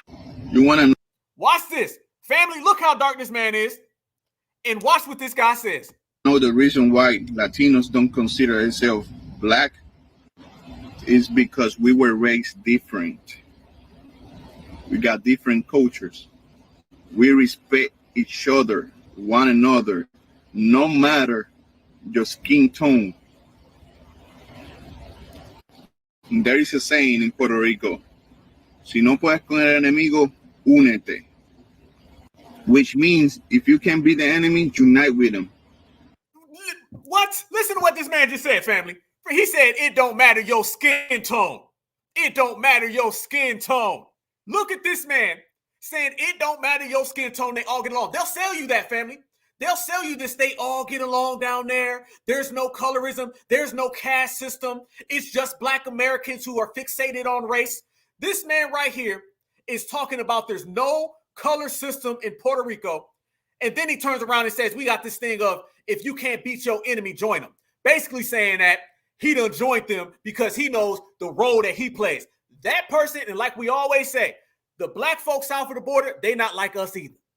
No matter your skin tone. And there is a saying in Puerto Rico, si no puedes con el enemigo, únete. Which means if you can be the enemy, unite with them. But Black don't like black. Black don't like white. Black don't like yellow. Black don't like brown. That's how it be. Y'all don't even love each other. When y'all love each other, y'all respect each other, one another, then you could call Latino, you could call Latinos black. Other than that, me no black. Oh, this the one. Hell no. Family, I done heard some babbling before. I done heard some tap dancing, hitting the flow, family. I ain't never seen something that bad. We talk about Ryan Garcia. That man right there just sat there and told us we don't hate each other. We love each other. We good. We all the friends. And I'm telling you, that is the average mentality when you leave the United States of America and you go south of the border. It'd be somebody who's 3 shades darker than midnight telling you, me no black, me no black. It'd be somebody who's literally at the bottom of a caste system who lives in the slums telling you, we don't do that. That does not happen here. You tell lies. You better stop. You better quit lying to yourself, homeboy. And this is what I say. So when you leave the United States, you're going to deal with folks down there who look like us, but think like the dominant society. Then you're going to deal with folks who do not even look like the dominant society, who want to be the dominant society, and they still got that mentality. Everywhere you turn around. And then we get over here, folks want to talk about blacks and browns, no relation. Hell to the no. Hell to the no, family. That man is ultrally defeated. Ultrally defeated. You could never go no place with that person right there, family, because you already know the type of energy and the type of time that he's always going to be on. FBA, we win, y'all. We win. I'm telling you right now, we call that out. I'm not saying occasionally. You might have somebody who's off code right here in America talking that nonsense, but we going to G-check them so goddamn fast, they going to clean it up in a hurry. We call out folks who was tap dancing. But I'm going to be real. Even our COONs ain't that damn bad. I'm going to tell you that now. Our COONs, at least they know they black. These folks run around here saying, me no like that. That is not the case. This right here, family, shows you the difference between us and them. Watch these. First of all, no. Latino, no. Only time Latino claiming to be black when they're trying to get something from us or they're trying to crowbar their way into our culture. That's the only time. Any other time, me not black. If you don't believe me, go watch that movie, Crown Heights. They didn't have not one black Latino, because no one consider a black Latino a Latino. And you know that. Don't believe me, go watch Telemundo. Listen, no. Latinos are anti-black as a whole, as a group. That's why in Puerto Rico, they got a section with only black Puerto Ricans there. No one else is there but black Puerto Ricans, or like in the jungle somewhere. You know that's true. No. Latino as a whole, as a group, believe in anti-blackness. There we go. We're not playing these games with kindas and the sorters, family. We're not playing the kindas and the sorters. No. The majority participates in all of that. It's all around, family. It's all around. You see it everywhere. That's how you do. This is how you do it. We represent it. We show the world. These folks are not operating on the same type of time we on. No. Lost, family. I can't even say lost. I'm going to tell you why. When somebody is lost, that means they know where they want to go. They just can't find it. These folks don't even know who they are, where they at, or where they're going. So that's a whole nother level right there. Check this one out. More exposing. I said we was going to expose the black and brown lie. Consider it being exposed right now by about 800 of us. Foundational certified time. Look at this right here. This is a brother who bought a car in Atlanta, I want to say. He had a car dealer who was Latino. This car dealer sells this man a stolen car, y'all. I'm not even lying. Sold the man a stolen car. Watch how this all played out right here. Y'all got to see this one. It is something you got to see to believe, y'all. But once again, it shows you the Democrats may not talk about the black and brown lie. The liberals may not talk about the black and brown lie. The black and brown coalition may not talk about the lie. Certified Black Society, we're going to talk about it. Of the moment a Newton County Sheriff's deputy pulled into Demetrius Howard's driveway. The car was right here. That car stole it out. I just got scared when he said that, because then it was like, does he think I stole it? Howard had purchased this Audi A6 7 months earlier from Evolution Cars in Conyers. I've been paying my payments since I've had the car. By this point, Howard's mother showed up. This was just a misunderstanding that showing the paperwork would solve it. I showed him the date of purchase. I showed him, the tag. Y'all clean as whistle. Only thing that's hurting you is I got to take it from you. A tow truck came and took the car. Police say it was reported stolen in March 2022 from a car dealership in Ohio before Howard ever purchased it in May. But it never showed up as stolen at the dealer or the Georgia Department of Driver Services. It's not kicking on the system as stolen, but the vehicle is reported stolen. You were driving around in a stolen vehicle. For months. Yes, sir. It's scary because had he been on the streets or somewhere else, he would have automatically been deemed the person that, stole the car. This company right here is going to have to give you all your money back. Even the sheriff's deputy thought Evolution Cars should have to make this right. So we went to ask them. You walked off with all the money. Luis Diaz. I told y'all about Ernesto Estrada. I told you. I said it. Luis Diaz. Now, let me tell you something. He would have never did that to a W. He would have never sold no car that's stolen to a W. He thought that he was going to hustle that black man and sell him a stolen car. That's what he thought. They got all the smoke for us, family. He would never do that to Zaddy. He knows Zaddy is who he's beholden to, who he in loves with, who he wants to be. He would never do that right there. So he found the black man and he did it. Luis Diaz. Family, look at the receipts. You don't see it going the other way around when we worried about these people. You see these folks always trying to hustle, scam, and plot us. That goes from the ballot box politically all the way down to the used car dealership. Customer, though, is the one with all the problems. Well, I understand how you're portraying it that way. I see what you're trying to say. Evolution manager Luis Diaz told me they did what the law requires. We did a deal. We did everything with due diligence with the state of Georgia, what they required from us to do to verify that this vehicle is not stolen. We're being treated like we're the ones who stole the car. We have to go through our own process and procedures within the state guidelines. If we don't do nothing wrong, the state's not going to say you can't give a customer his money back. Again, you're trying to portray it for me to have an answer on a question that you want to hear. Well, some big new news on that, George. Just in the past few days, Demetrius's mother called us on Friday, told us they took the dealership to court where a judge ordered them to pay the family $4,500. Boom. Damn. Real out here in the field, family. Real out here in the field. Look at that right there. This is what they be trying to do, man. That stuff right there, fam, go on all across the country. All across the country, fam. And brothers and sisters been knowing about it for years. Brothers and sisters been seeing it for years. It's clear. It's nothing that anybody's been hiding. It's been out there in the public. It's just now we are exposed. exposing it. This is why we got to expose these things. This is why we got to chop it up. That's why we got to break the game, because once we do that, then everybody knows you can't come and do that. So when they see the next brother or sister and they try to run that game on us, we'll be ready for it. We'll be ready for it. And family, like we said, it's in every aspect of society. Every aspect of society. Did y'all see this right here a couple months ago? By the way, this tweet is actually deleted. Luckily, I screenshotted this tweet when it happened. Y'all heard about this mymixtapes.com? Okay, My Mixtapes. When we talk about these folks coming into the culture, look at this. You would think that mymixtapes.com will be talking about, I don't know, mixtapes, I don't know, music. Look at the headline, y'all.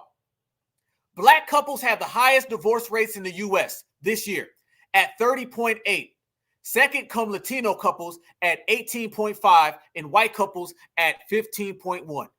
Why are they talking about that on a damn mixtape website? Why are they talking about that on the mixtape website? I'm going to tell you why. And I think you got a sneaky suspicion exactly where I'm going with that. When brothers and sisters peel back all the layers, family, and you start to see about this mixtapes.com, then you start to find out who actually runs mixtapes.com, and you're seeing this guy right there. Look at that right there, family. That ain't no different than Ernesto at the goddamn used car dealership, putting out this slander on Black American couples. This is Ryan Garcia's brother-in-law. This is Ryan Garcia's brother-in-law's brother-in-law. This is Nuni Martinez's great uncle. This is the same community that you've seen the same behavior from. Look at that right there. Danny Dunínez went from humble beginnings in Homestead, Florida, to running his parents' cell phone store and launching a popular video ringtone maker app shortly after school. In 2011, he envisioned an app for listening to mixtapes, smartphones, and brought it to life in the form of mixtapes, mymixtapes.com. There you go right there, y'all. There you go right there. Why you think you got the slander? Because of that right there. That's why you got it. That's why you're seeing it, because they are out here printing, even for no reason, y'all. Even if it has nothing to do with anything other than just simply being anti-Black, that's exactly what you're going to see from that community. But when you start peeling back the layers about mymixtape.com, you start to see how great they talk about their own community. Look at this. The same mymixtapes.com that went out their way to tell a lie about Black American divorce rates, they turn around and say 10-year-old girl, Hadera Perez Sanchez, has a higher IQ than Albert Einstein and Stephen Hawking. She dreams of being an astronaut to change the world, traveling to space, and even colonizing Mars. Look how good it turns when she is being spoken of. Look how good it turns when he's talking about his own people. You don't see the slander. Hold on, wait a minute. 2021 has been dubbed the year of Mexicans, with many champions won in vast range and fields in the world of the culture. Wait a minute. What happened to all the slander and all the negative talk? Oh, it must just be like Ryan Garcia talks about us exclusively. Oh, it must be just like that car dealership guy sells those cars to only Black people. Or that police officer that was in front of old boy's house. That's receipt after receipt after receipt. We got about 500 of them. They can't dispute what we say. There you go. Happy Hispanic Heritage Month. This month, we recognize the contributions and influence of Hispanic Americans to history, culture, and achievements to the United States. Look at that right there, family. That comes from the same exact mymixtapes.com that was hating on Black Americans for no reason. That is why we go down the list. That is why we regulate. That is why we show every goddamn person, family, you are not going to disrespect foundational Black American lineage, heritage, and culture, because if you allow them to do it once, these folks going to continue to do it time and time again. And if you talk about disrespect and you want to talk about things that are foul, things that are clearly anti-Black, I would be remiss, y'all, if I didn't show you the most anti-Black thing that you're going to see for the whole goddamn week. Let me show y'all this right goddamn here, y'all. And this comes back from Ryan Garcia. The same Ryan Garcia they talking about mental health. The same one they saying they need to go get him some help. The same one they said has an alcohol problem. Remember, anytime these folks are anti-Black towards us, it's mental health, it's you had a bad day, or you got substance problems. Does it look like substance problems, y'all, when I show you this right here? Watch what Ryan Garcia did months ago before he fought Devin Haney. The same Devin Haney whose father they said had nappy hair. Did y'all see this video? A rap video with Ryan Garcia. And in the rap video, family, he was mocking Devin Haney. And guess who he was using to mock Devin Haney with? A damn monkey. I ain't lying. When we say we putting the black and brown myth, lie, fairy tale to sleep, we putting that shit to sleep. Look at this right here, y'all. Look at this right here. This man made a video using a damn monkey. And he was mocking Devin Haney. And let me say this as well. Floyd Mayweather Jr., you seen this and didn't say nothing. Javante Tank Davis, you seen this and you didn't say nothing. All of these people seeing exactly what I'm showing you right now on your screen, and ain't nobody say a damn thing. They were saying how he's a boy. He got some problems. We needs to help him. It's not right to say what we saying about him.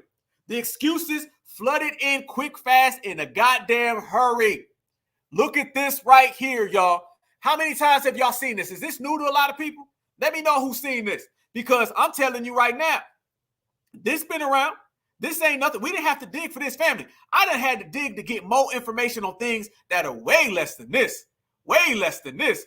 How come this was so out there, but ain't nobody talk about it? I ain't even gonna play the song, because I'm telling you right now, if you hear the song, family, this man is in there using all types of disrespectful language, all types of disrespectful words. Yep. This right here makes that whole goddamn Twitter space, all the George Floyd's comments, look very, very pale.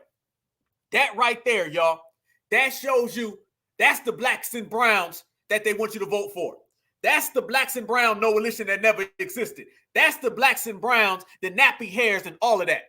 The fact that they go get a monkey to mock Devin Haney. Sorry, Devin Haney. I'm not sitting there and I'm not speaking to this guy and trying to give him no type of explanation about the coarseness of our hair, or why our hair grows the way it does, or why we need to put some type of goddamn conditioner on it. Hell to the no. Hell to the no. All that weakness, fam, we ain't standing with that. We ain't standing on that. We ain't standing by that. We gonna keep it pushing. That's what we gonna do. We gonna keep it pushing. That's the black and brown coalition right there, y'all. That's the black and brown coalition. You see it?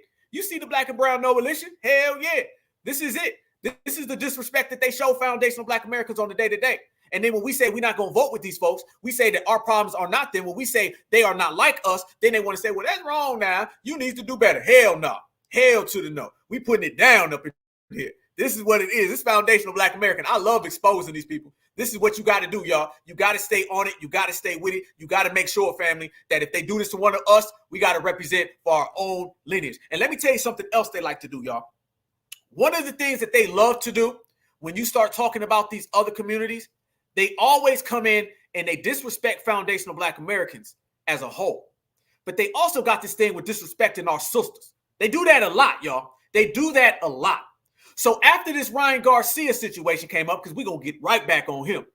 Ryan Garcia, after he had that whole tirade, and he was running around here talking about George Floyd, and he was running here talking about nappy hair. He was running around here talking about the N-I-G-G-E-R, and he ain't apologizing. He started going after our sister Clarissa Shields. Yes, Clarissa Shields, for those who don't know, let me show y'all her. She is probably the best boxer on the planet. Don't get her credit. Much respect to her. He was disrespecting her because she wasn't going for it. Let me tell y'all, Clarissa Shields wasn't on that Steven Jackson energy. Clarissa Shields wasn't on that Devin Haney energy. She wasn't doing no type of explaining. She was like, how is this some type of mental illness? How is this some type of this man having a bad day? And then let me tell y'all what ended up happening, y'all. She ended up exposing some DMs from Ryan Garcia to her. He ended up saying some foul anti-black racism about her. So it's Devin Haney. So it's George Floyd. So it's all the black folks and black on black crime. We can't forget that because he brought up black on black crime. And then, like these coward race soldiers, these POC supremacists always do, they start sliding that type of energy onto our sisters. Watch the way this unfolds. This is going to be, family, a black Alpha Network exclusive. We're going to break it down. Certified salute to Clarissa Shields, Michigan. Certified salute all damn day. Watch this right here, family. She wasn't really on that time. She wasn't on that time. By the way, y'all make sure y'all follow me on Twitter and Instagram. That is Black Alpha Net W1. We are in the building, y'all. Here we go. She got a fight coming up too, by the way, man. Support that. She says, so is this illness or racism? I know that it's racist. I'm just wondering what the beep is going on and what's going to be done about it. Look at this. Somebody said, Ryan Garcia said on Twitter Space that, hey, let's bring George Floyd back. What we heard. Look what Clarissa Shields said. She says, is this mental illness or racism? I know that it's racist. I'm just wondering what the F is going to be done about it. Look how she came. Look at her energy, y'all. She wasn't coming on that type of time where, well, you know, I got to figure things out and let me see and I hope you do better. She wasn't playing that type of game. She came up and just straight up said it. Now, let's go even a little further, y'all. Yes, indeed. She came out on him, bro. She was not playing no games. She kept it all the way. She even went out, family, and retweeted some spaces that brothers and sisters were out here having. All right. So here she goes again. Right here. So first he's saying the N-word. Now he's disrespecting a black man who was harmed on national TV by police officers. Clarissa was not out here tap dancing. Clarissa was out here regulating.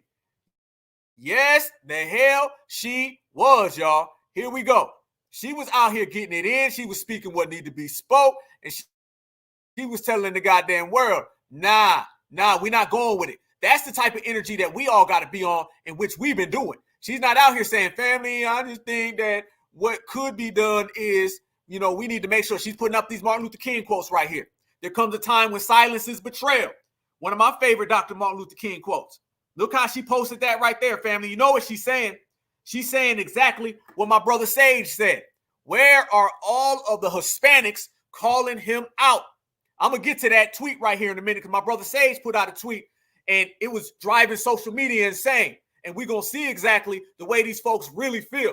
Yeah, we're going to go there. Yeah, we're going to check it out, family. Oh, we got time. We can rock this thing all goddamn night long. You talking about what? 60 years of folks trying to cosplay and hate on our community on the low? Okay, then we can go ahead and put together a broadcast where we bring that energy back. I told you, we match energy in this generation. We match all the energy. But with us matching all that energy, y'all, let me show y'all how it came back around where our good sister started exposing this dude and she started exposing all of his little tweets and she went into the DMs about this guy. Yeah. Oh, yeah. Check it out, y'all. Check this out. I'm about to play it for you right here. This shows you absolutely positively the anti-black racism that they've been trying to make excuses for that we're not going for. It shows you absolutely positively that when we say we going down that list, we going down that goddamn list one more time. Scam Africanism, out the paint. All lives matter, out the paint. The black and brown coalition, officially out the paint. Certified. Here we go. Check this out. Look at this right here, you guys. Clarissa actually ended up exposing some of the DMs that he's been writing her. And you'll see the anti-black racism was popping all out the seams. Here we go. I wasn't going to say nothing, but this boy Ryan Garcia is off his fucking rockers. He's on here saying George Floyd is a bitch. Then I wasn't even going to share the DMs between me and him, but as of recently, he jumps on his live calling me a racist, or jumps on his thing calling me a racist because he tested positive. But this is the DMs that I wasn't going to reveal. You guys can read it for yourself. He's on here talking about some you can't, I don't even know what he's writing. You see a whore and I call a whore. Niha. Nope, it gets worse for you. He said, I got some real dirt on you.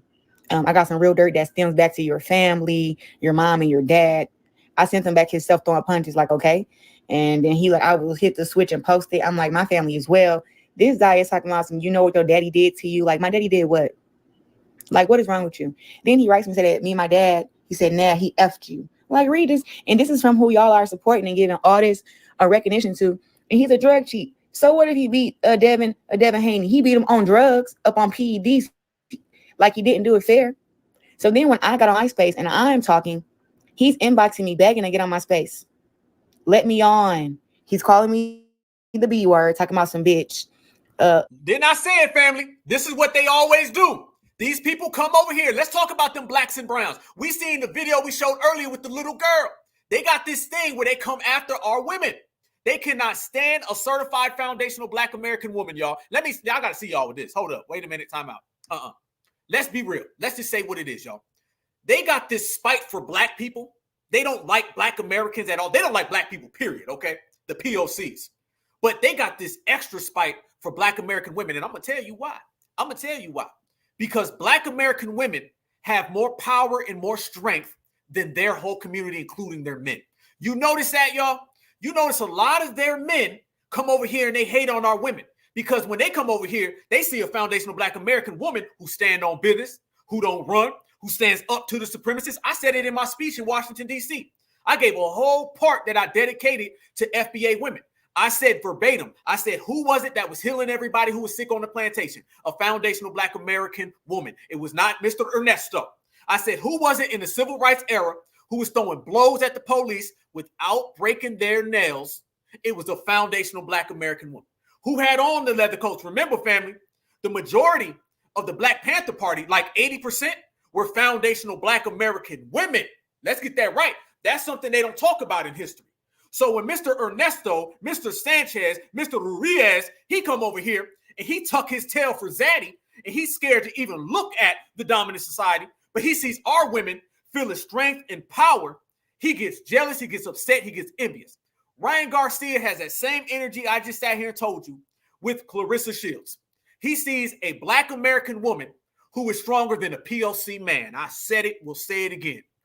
He's seen a black American woman who is stronger than a POC man. So that's where the hate comes from. As we goddamn proceed, y'all. Checkmate. Let me on, you devil.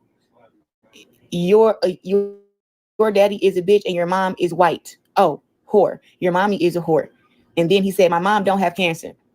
He's telling y'all to the world the reason he's flipping out and tripping is because his mom has cancer. But then he inboxes me and says, my mom don't have cancer. And then at the end of this, he say, yep, I love dick, baby. Like, what the hell what the hell was that? And not to mention, she didn't say it, but he's in the chat talking about she was ugly.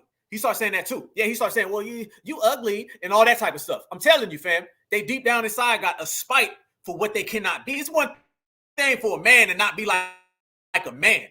When this man from Venezuela or Mexico, he come over here and he can't match our females. Oh, that's an extra type of jealousy. Oh, that burns them on the inside, y'all. Oh, yes, it does. And good.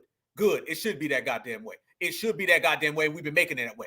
Yes, let's spin the block, though. Let's go ahead and spin the block because we got more receipts on this guy. Yeah, now we're going to go ahead and run this guy out the pay so they don't try to run back here soon and try to say we're going to bring him back around. Let's be real. They're going to try to rehabilitate anti-black racism. That's one thing. If a black person steals a piece of bubble gum, you gone forever. You got to apologize. One of these people does something, next thing you know, family, they send him away for a month, for 2 months. He comes back clean. That's why he put out that whole apology earlier, y'all. He put out the apology because now they're trying to get him back in good graces. What we are going to do, we're going to put together a system of punishment. See, that's the thing. There was never a system of punishment when you violate Black Americans until today. Now we say, if you violate, we are going to demonstrate. And we got all different types of means in which whatever we choose to do. We don't ask nobody. We're going to make up our own decisions as a family. We're going to sit right here at this FBA table. We're going to sit back. We're going to relax. We're going to conversate. And we're going to come up with the system of punishment that we're going to implement on whoever disrespects us. The African-American, he say, that hurt my feelings now. Joe Biden, can you do something about it? Barack Obama, can you do something about it? Man, FBA, man, we ain't with none of that. What we saying, family, is, damn, y'all, we going to put it in. So look at this right here, y'all. This shows you some of the receipts that we got on Ryan Garcia. Let's go back. Let's go back to his fight with Devin Haney. We're going to go through it. He had a match against Devin Haney. All right. First off, Tank Davis knocked him out. All right. He had a match against Devin Haney where he won. He was running around, jumping around. He put a crown on. Because I'm telling you right now, when these folks beat a Black American, they act different. They act real different. I remember my brother used to tell me all the time.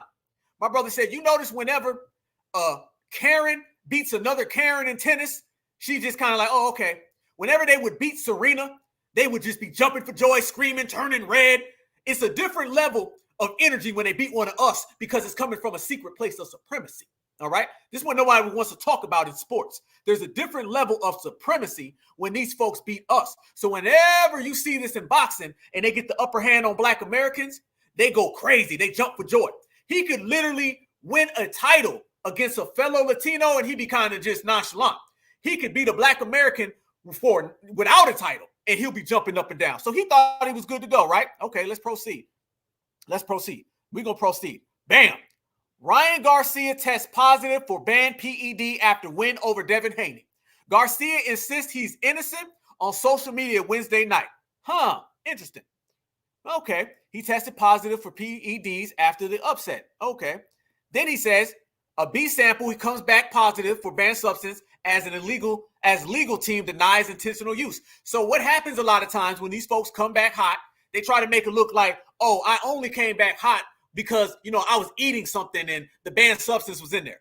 They try to make it look like it wasn't intentional. Okay, cool. Listen to the excuses. He said he's never taken steroids as the boxing world reacts. He tested twice positive. Okay. Then he came back and said, Ryan Garcia, and he deleted this tweet. He said, I effing love steroids. Post after reportedly failing the test. He comes back and got bold, y'all. He came back and said, man, I love steroids. See, this is what we're talking about because he beat a Black fighter. See, he beat a Black fighter. So just the same way that I said a minute ago, they get extra bold. They get extra strong whenever they do something with us. That's exactly what he did here. Okay. He kept it going. Now they said he faced it possible suspension. Family, let me ask y'all a question. If a man literally tests positive, why is it a possible suspension? You should be immediately suspended. Okay, we proceed. Check it out even further, y'all. He threatens to quit boxing. Swallows all steroids, again, after positive tests, 2 of them. He blames Donald Trump and Diddy. I ain't lying. They say he jokingly did it. I can tell you right now, he wasn't joking. He wasn't joking. He meant every word. He blamed Diddy. Family, the man blamed Diddy. He blamed Donald Trump and Diddy for his test. This is what we talking about, y'all. Okay, this is what we talking about. You knew he had to throw a Black man in there too. And by the way, he did not blame Donald Trump. Let's get this straight. You got to look, fam. They're trying to be real sneaky and snake with the way they're reporting this. He said that it was because he supports Donald Trump is why he had that test. But with Diddy, he said it's just because Diddy and the influence of Diddy. So he was actually blaming the Black man. He was not blaming Donald Trump. When it came to Trump, he was trying to say that his affiliation with Trump made it look bad. Don't get it tangled. Don't get it twisted. This is what is going down as we proceed. Then he follows back. They said he had a lemonade flavored substance test that the reason why it came up. So he was drinking some lemonade. Okay. Still hadn't got suspended. He says he'll never take steroids or he'll never box again. He kept running his mouth. Boom. This is what happened to him early in that situation. This shows you who you're dealing with. And let me tell you, they know, family, when they start dealing with a Black American, they start hopping on some of them things because they know damn well it ain't going to be easy. It ain't going to be easy. This happens all the time. This is why Floyd didn't want to go against Pacquiao because Pacquiao had that stuff in him. Yes, he did. They know when they got to come against us. So he comes out after that, family, and he basically said he don't apologize. He made excuses. Watch this. I came on here to address this bull fucking shit claim that I cheated. Lies. Yeah. Everybody knows that I don't cheat. What can I say? Why didn't they come out with this before, the fight? If they found it before, why would they let me step into the ring as a cheater and then come out with the victory and then they post this, Again, these are people that are trying to attack me for whatever reason, but no weapon against me shall prosper.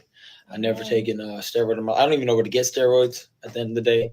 I barely, take supplements. They're saying it's coming from the ashwagandha. That's fucking retarded. So at the end of the day, big lies. I beat his ass. Fuck out of here. Everybody go to Warwick tonight. It's lit. And I was with this guy every single day. Boom. Right there. So you're dealing with somebody who was on that juice. Somebody who knew exactly what he was doing. Now, it's funny, talk all that crazy stuff about Devin Haney, but he had to get that juice in him to beat Devin Haney, okay? Because let's be real, when he fought Gervonta, it didn't go down that way. Family, let me show you this right here. Y'all ever heard of a person named Dez Bryant? He was a football player. We talk about people caping, right? Let me show y'all this. They was making excuses for him, okay? They was making excuses. They drug their feet with trying to ban this guy. Watch this right here. I want to show y'all this. Dez Bryant. Dez Bryant right here. This is Dez Bryant. Let's go there. Let me show y'all.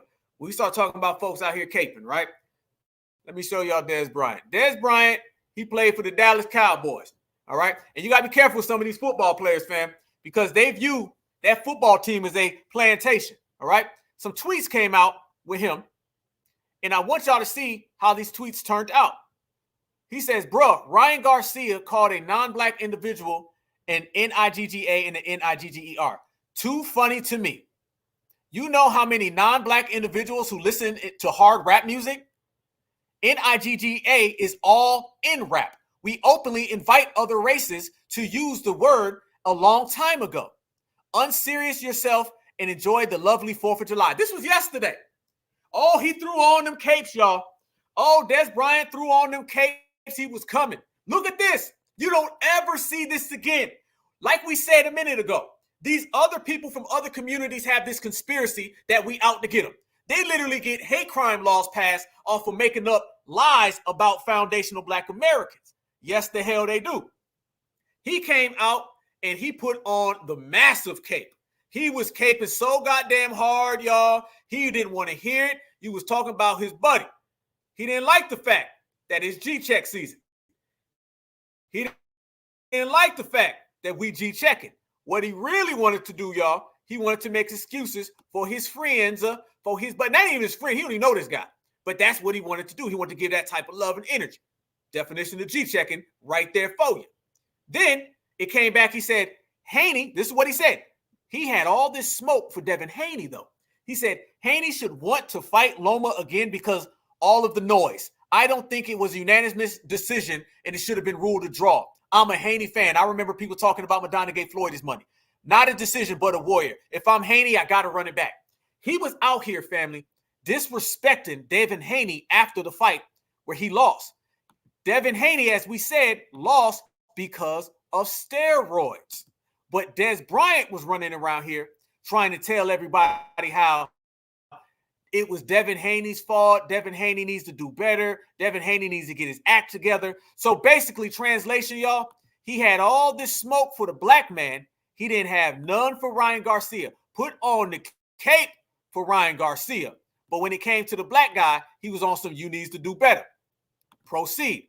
He started going back and forth with his fans. He said, don't ever disrespect me like that. He said, I watched my uncle tape a rap for my mama because he felt she had to do more to lose. He goes on a whole tirade, y'all. A whole goddamn tirade, making every goddamn excuse that you can possibly see and you can possibly find. Brothers and sisters, though, was giving them that work. Brothers and sisters was calling them out. Brothers and sisters weren't having it. Look at this. Sticking up for racist Mexican. Everybody said that right there was Dez Bryant. They said that's how Dez Bryant was looking. That's how Dez Bryant was acting. Boom. Look at this right here. Dez Bryant came back out, started blocking people. He started blocking. You know they do that, family. They love that. They're going to start blocking any and every single person that calls them out on a bull, you know what. So he started blocking all types of brothers and sisters who were calling him out. He started to run. He basically was trying to hit you with some all lives matter. Yeah. Right here, this brother made a good point. He said, you had nothing but disrespectful words for the real Devin Haney. Now you're taking it easy on Ryan disrespecting our people. Dez Bryant, you a weirdo for real. And then Dez Bryant responded by blocking him. This is all of that blacks and browns where they'll put on the cape. But when it comes to their own community, family, they got smoke. That's the difference between us and them. We ain't got smoke for each other. We got smoke for people who disrespect the lineage, disrespect the heritage, disrespect the culture. And it's been going on for years. It's just nobody really wanted to call it out until we started calling it out. Family, the black and brown myth has been exposed literally a long time ago. Brothers and sisters been knew the type of energy these folks been on with us. We knew years ago. It's just nobody wanted to hear it or say it. Look at this right here. This is a video from a long time ago, y'all. Look at this. This goes to show you how they've been treating our brothers and sisters out there. I think this is on the West Coast for a long damn time, y'all. For a long time. We all heard the stories about what's been going on out there. We all been seeing it. Look at that footage, family, and that looks like the same thing today. By the way, fair use, fair use, fair use, YouTube, reporting, teaching, and scholarship. Fair use and active. Watch this, y'all. Just to do the Mexican relation, this thing with us. No, that's not right. No one knows exactly who started it, but this is how a Cinco de Mayo celebration ended up today at Inglewood High School. The black kids decided to do a payback, what they call it. They decided that they would walk out of the Cinco de Mayo meeting. Students and police officers tell us that apparently the whole thing began last February when allegedly a group of Hispanic students walked out of a Black History Month assembly. Well, today it seems that a group of black students walked out of a Cinco de Mayo celebration. Yes, we did walk out, but they didn't want to hit us first. Well, people were getting hit with bath bottles. They just started saying black power, so they start hitting us, so we start hitting them back. School officials canceled classes. There goes the victim mentality right there, y'all. They did it to us first, so we had to do it to them. There you go. Look at how long ago that was, family. Look at the sisters in here. Didn't I just say they always got smoke for our sisters? Watch the way they talk. Your celebration. Yes, we did walk out, but they didn't want to hit us first. Well, people were getting hit with bath bottles. They just started saying black power, so they start hitting us, so we start hitting them back. School officials canceled classes, dismissed students, and called Inglewood police. But the encounters continued outside, where even desperate parents looking for their children got caught in the middle. Why you fight? Because you're black and I'm Mexican. You both together killing by yourself. It's not racist. You guys fight like that. Many parents blame school officials for the violence. And then they knew Cinco de Mayo was coming up, so they had planned to do this. But when you talk with some of the officials and tell them before time, things going one ear and out the other. But school officials insist this is not a racial issue. A massive brawl at Hawthorne High caught on video. Look at that right there, y'all. How in the hell have they been selling black Americans any type of allegiance and alliance while that was happening? School officials insist this is not a racial issue. A massive brawl at Hawthorne High caught on video. Kids shoving each other, even punching one another, while others scream out in fear. The fight prompted an emergency meeting with school officials and parents. Our cameras weren't allowed inside the meeting, which at one point got so heated, some thought parents were about to fight, disagreeing on how the school should handle the situation. To teach, not to babysit. So if I cannot handle my kid at home, then this is what's going to happen. Boom. Right there, y'all. Look at that. And I'm telling you right now, when she said that, or he, or I don't know what that was, when that individual said that right there, they were talking about us. Fam, it's been going on for years out there in the West Coast. It's been going on for years out in Texas. Brothers and sisters been saying this for the longest. It ain't nothing new. It ain't nothing sweet. How off code? Let's go there, family. Let's chop. How off code, y'all, was the previous generations? How many alliances are we in or were in that ain't alliances? How many groups have we been a part of or we ain't a part of? How many different times they told us we were cool with somebody where there's no evidence to show that we have ever been? Where? Somebody got to prove it to us. When you start looking at black Americans, we were supposed to be in some Pan-African organizational allegiance. It doesn't exist. When you start talking about the black and brown coalition, some type of team where we're all together, it doesn't exist. Minority coalition. You start talking about the people of color coalition. Family, how many groups were we in where we weren't actually in?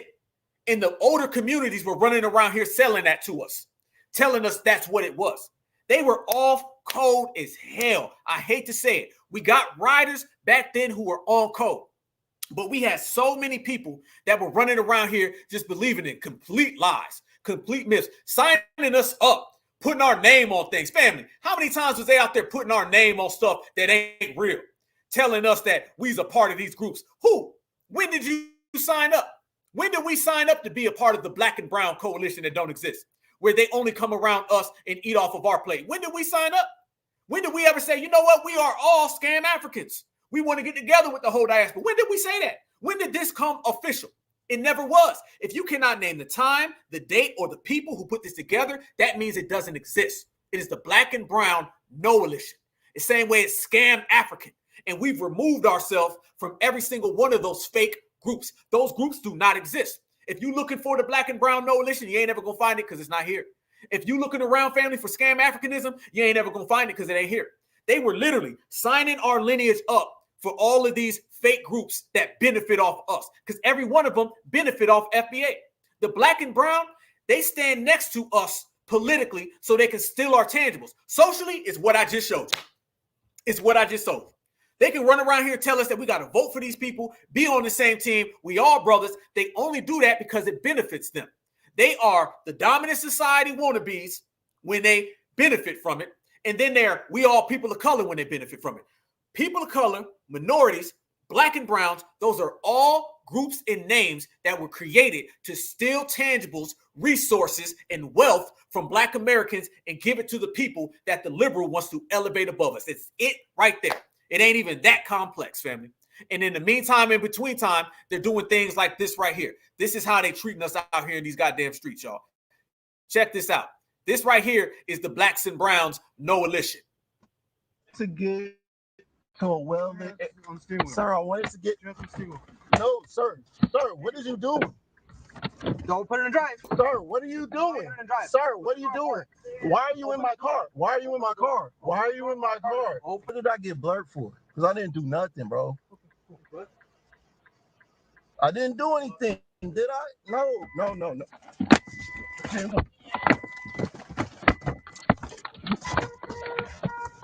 I'm not. Give me your hands. Give me your hands. Give me your hands. Give me your hands. He's gonna get pepper spray. He's gonna get pepper spray. He's reaching his chin to climb. Mom. Stop. Please stop.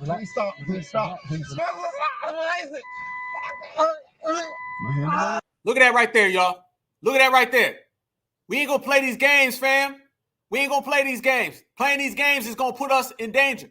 You can't run around here thinking that you're a part of something that does not exist, because the people who've been telling you that you're a part of it are only going to be there to use you and to harm you. It's got to get real out here in these streets, family. We got to regulate this out here in these streets. We got to let individuals know that it is black Americans. You want to be a part of a coalition? We can have a coalition amongst FBA from all 50 states. That's the only coalition that we need to be worried about. Any other coalition, organization, it means nothing to us. Nothing to us. I can go there and play that for days, family, but that goes on all across the country. You see it everywhere. We've already seen just on this episode, family, them doing that to young kids. We've seen them literally doing that, family, to old people. It doesn't matter. Clarissa Shields out here getting strays from all of that type of stuff. Every brother and sister gets it. They pulling up to your house. They out here. That's what it is. And they trying to get foundational black Americans to be a mirror image of all of that. Look at this right here. This is the rapper Immortal Technique. Watch what he says about their community. This is what we've been saying about their community, but it's different when it comes from one of them. Back in the day, they would call it a mulatto. That is a racist term, and I'm going to explain why. It means the combination of a horse and a donkey, because mulatto is mula for mule. The combination of a horse and a donkey creates a mule, but a mule is born impotent. In other words, it can have no children. In other words, no good can come from the unification of black and white. And anyone that goes to film school can know that this is then seen in the theme of the tragic Negro in all of classical Hollywood cinema. What we have to recognize is that term also exists for our people. It's called mestizo, right? And we have way too many white mestizos that identify more with Spain and Spaniardness than they ever do with the actual brown that makes them any part of what they are. If you didn't have that in there, then you would look like the people from Spain who are blonde, blue-eyed, walking around like that. I think the recognition of this and the understanding that there is a path for so-called Latino people to whiteness that doesn't exist for black people. And I'll explain why. Because if you open the Casta system, if a mestizo marries then a white person, they create what they call a castizo, right?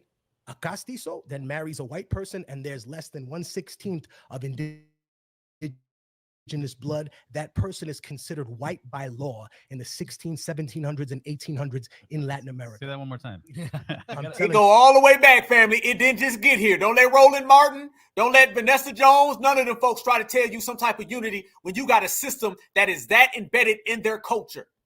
No, break that one down one time. Marries a white person or married a white person, and now I'm going to get the fools that say, oh, this is ancient history. Well, it's not, because in Latin America, Barack Obama and someone of that color is not considered black. You can ask my Dominican friends. They'll say, oh, Whoa.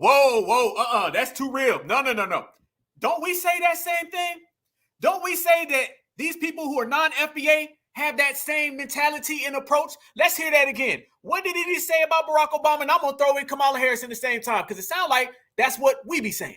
Or married a white person. And now I'm going to get the fools that say, oh, this is ancient history. Well, it's not, because in Latin America, Barack Obama and someone of that color is not considered black. You can ask my Dominican friends. They'll say, oh, no, he's trigueño. Oh, he's un indio oscuro. Right, because you want to be anything but the lowest thing on the Casta system, which is an indio or a black person.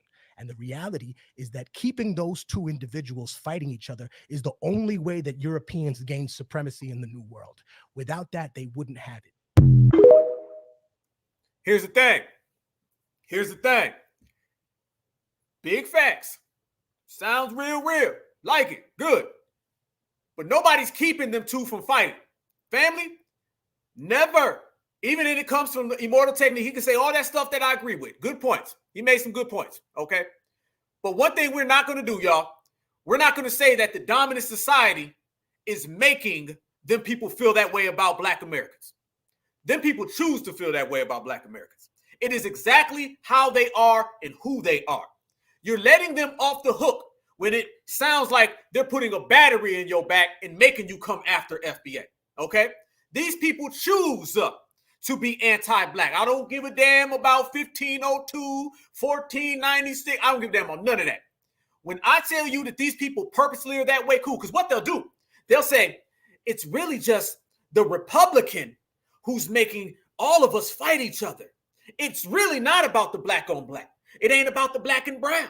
It's really about the liberal wants to make us fight so he can control us. Notice now, immortal technique, he made some points. But at the same time, he's still talking about his people. And they're only going to go so far. They're not going to go all the way with it, y'all. They're going to get to that corner and then they're going to stop because they still got to protect their people. They'll dance with you. They'll sing with you. They'll have fun. They may even hang around you a little bit. But eventually, they're going to say, and they're going to stop that goddamn car, and then they're going to start telling some goddamn lies, all right? The dominant society is not making Hernando and Julio and all of them come after us, all right? He don't make them folks break into the country. They come into the country and, oh, Trump is out here saying, if you come into this country, I'm going to put you in a cage. They still come. Trump is out here saying, I'm putting up a wall. Herman Cain said he wanted to make an electrified wall. They were still trying to go over the damn wall. So when you talk about these people doing all of that against what the W is going to do to them, trust me, they feel the same as that goddamn way with anti-Black racism. Them folks like anti-Black racism just as much as the dominant society. Because when the dominant society is anti-Black, that's a system that they've created that benefits them. But when you start dealing with the POC, he enjoys anti-Black racism because he can get hand-me-downs. He can get benefits and luxuries. That can make sure that he eats tonight. Remember, when these people come over here and they get in good favor with the dominant society, that's going to help them eat. That's going to help them stay in the country. That's going to help them not get deported. Ain't none of that stuff where it's the dominant society, because I'm telling you, if you start to listen to that stuff that immortal technique was just talking about, eventually, family, they're going to be blaming Trump. They're going to say it ain't really about anti-Blackness. It's really just about Trump. It's about Trump. Family, them people want to be W's. They love it.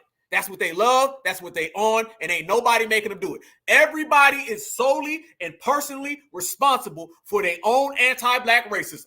I don't want to hear Mr. Mutombo come over here and start giving excuses and say, I'm only anti-Black because I don't want to get deported. You don't like FBA because you're jealous. Right there in your own heart. I don't want to hear Mr. Julio come over here and say, it's really just the white man who makes me do it. No, you're anti-Black in your own heart. That is one right there that they got to stand on. We ain't let nobody get no excuses, family. The days of the excuses are over, all right? And the days of the regulating are in the goddamn place. We gonna regulate. We ain't gonna regulate with any emotions. We ain't got no feelings. We out here trying to get results. The results is FBA empowerment and everything else can slide. Watch what this guy says. Same thing. This is directed at you. In a speech Biden made a while back, he said that the majority in America soon will be Latino. He didn't say Black. He didn't say Asian or white or anything. He said Latino. That's why millions and millions of lighter-skinned Latino illegal aliens are being allowed in, and many of them are being sent to black communities so they can slowly start to replace y'all. You need to wake up, man. I'm from Texas. I'm from a border town. I have relatives who are border patrol and who are in law enforcement. They were being given $5,000 upon entry into this country. And as soon as they got to their destination and settled in, they were being given $1,200 a month to $1,400 a month, plus free food stamps, free housing, free medical, free dental, and they even get free college. You can research it. They get free college, illegal aliens, but you get nothing. You get nothing. Rich Americans are preparing for possible instability by getting second passports. Since the pandemic, I watched this company deteriorate from the inside out. The culture here is, there is no culture. Anything happens, it's a free-for-all. The food, the money, the taxes, you're constantly on a hamster wheel in this country, and people are preparing for more instability to come. Listen to what they saying. Listen to what they saying, family. It ain't all that stuff that they be talking about. It ain't all that tough. It's something way different on another level, on a whole different level, as a matter of fact. And that shows you right there that we've been moving on our own level. Our own level is different. And, you know, as we speak about these people who get in these positions of power and they come over here and they flex that energy on us, I'd be remiss if I didn't talk about our good brother, Roger Fortson. Yes, I did a show about him. Y'all remember this. Remember that young brother, that military man that was harmed, right? Notice how that story disappeared. And I will be doing a follow-up to that story. So you guys look out for that, because I've been covering a lot of hate crimes recently, and there's so many to count. But that's one that I followed. Notice, family, they did not release the name or the picture of the guy who harmed him until as of late. And what did we come to find out, family? We found out that the individual who harmed our good brother, the deputy who took a Karen's word for it, family, if you remember the story, everything adds up now and it makes perfect sense. Everything affects everything. We talked about on this episode, or on this broadcast, we spoke about the anti-black Latinos. When we did the broadcast about Roger Fortson, we spoke about how they didn't talk about who the deputy was. And at the same time, we were very curious why they was hiding all those Karens, and how when the deputy showed up, he listened and took the testimony of every single W woman that showed up. Didn't we say that these folks, they love being around Karen? Because I always tell people, immigration is about proximity. They want to be next to the dominant society. You don't walk across no damn desert and hop over snakes and scorpions and swim across a polluted goddamn lake to get here unless you want to be next to Zaddy. All right? It's all about proximity. So when we seen the video and they were hiding all the Karens, we were saying, how come that deputy's listening to every Karen? He pulls up, one Karen is like, oh, the room's up there. The next Karen said, hey, walk over here. Ken and Brad showed up and said, there. He was taking orders. Family, you're talking about an anti-black racist who was a POC. He showed up and took orders from a W man and 3 W women. And then he harmed a black man. That right there is your black and brown no relation, family. We was all sitting there looking at it. I remember when we did the episode, we were showing the footage and saying, this deputy seems to be taking the word of every single Karen that pops up. He's listening to all of them. And now that you look at it, you say, oh, Ernesto showed up, took his orders from Brad to go harm Roger Fortson. So the Brown took the orders from the W to go harm the FBA. That's your black and brown no relation. Family, all we do is win. All we do is put receipts on the table. All we do is create the equation, and it's simple mathematics. That's it. They get mad when we put out the receipts, family, but they can't get mad at how accurate those receipts are. The brown, the W, and then the black man. If we ever want to talk about this system of supremacy and how they use these people as puppets against us, they do it the same way politically, right? The Roger Fortson situation ain't no different than what you see politically. They use the brown community, and then you got the W, so they can be elevated politically over black people. Let's rewind to Roger Fortson. The brown take the order from the W so he can harm the black one. It's always that way. Yes, it is. We seen it. We saw it, family. It's the no elision. So right there, you seen And by the way, the NAACP's down there doing nothing, running interference, because when you see the brown coalition, they always come over here and they team up with all the sand bowls. We got to remember that all the tap dancers, trust me, all the COONs, they get along with the brown folks. Let me tell you why. Typically, when you see a POC and you see a COON, they get along because they both have that mentality. See, the POC is the person who has that mentality based on the anti-black racism in their homeland. The COON, they're the offshoots. They're the outcasts from our society. So it takes somebody like a Clyburn, okay, to be up here with Ernesto. It takes someone like Van Jones to be up here with Mrs. Sanchez. It takes somebody like Angela Rye to come over here and be cool with Mr. Strada, all right? Because they both have one thing in common. They both want to be like the dominant society, and they both want to undercut foundational Black Americans. All of our COONs, they want to undercut foundational Black Americans because we are the ones who stop them from getting all their trinkets. And then all the POCs want to be just like them because they are the ones who see us and they're ashamed because we don't allow them to get none of that. It's simple as you see it, family, and it's easy work. Look at this right here. Hispanic civil rights investigator fired after telling Black bartender she planned on getting the KKK to harm him. Look at that right there. Look at that right there, y'all. This is what we be saying. This is what we be saying. We'll be making nothing up. You ain't got receipts like this, fam, if it ain't true. The only way you get these type of receipts is if this stuff is happening.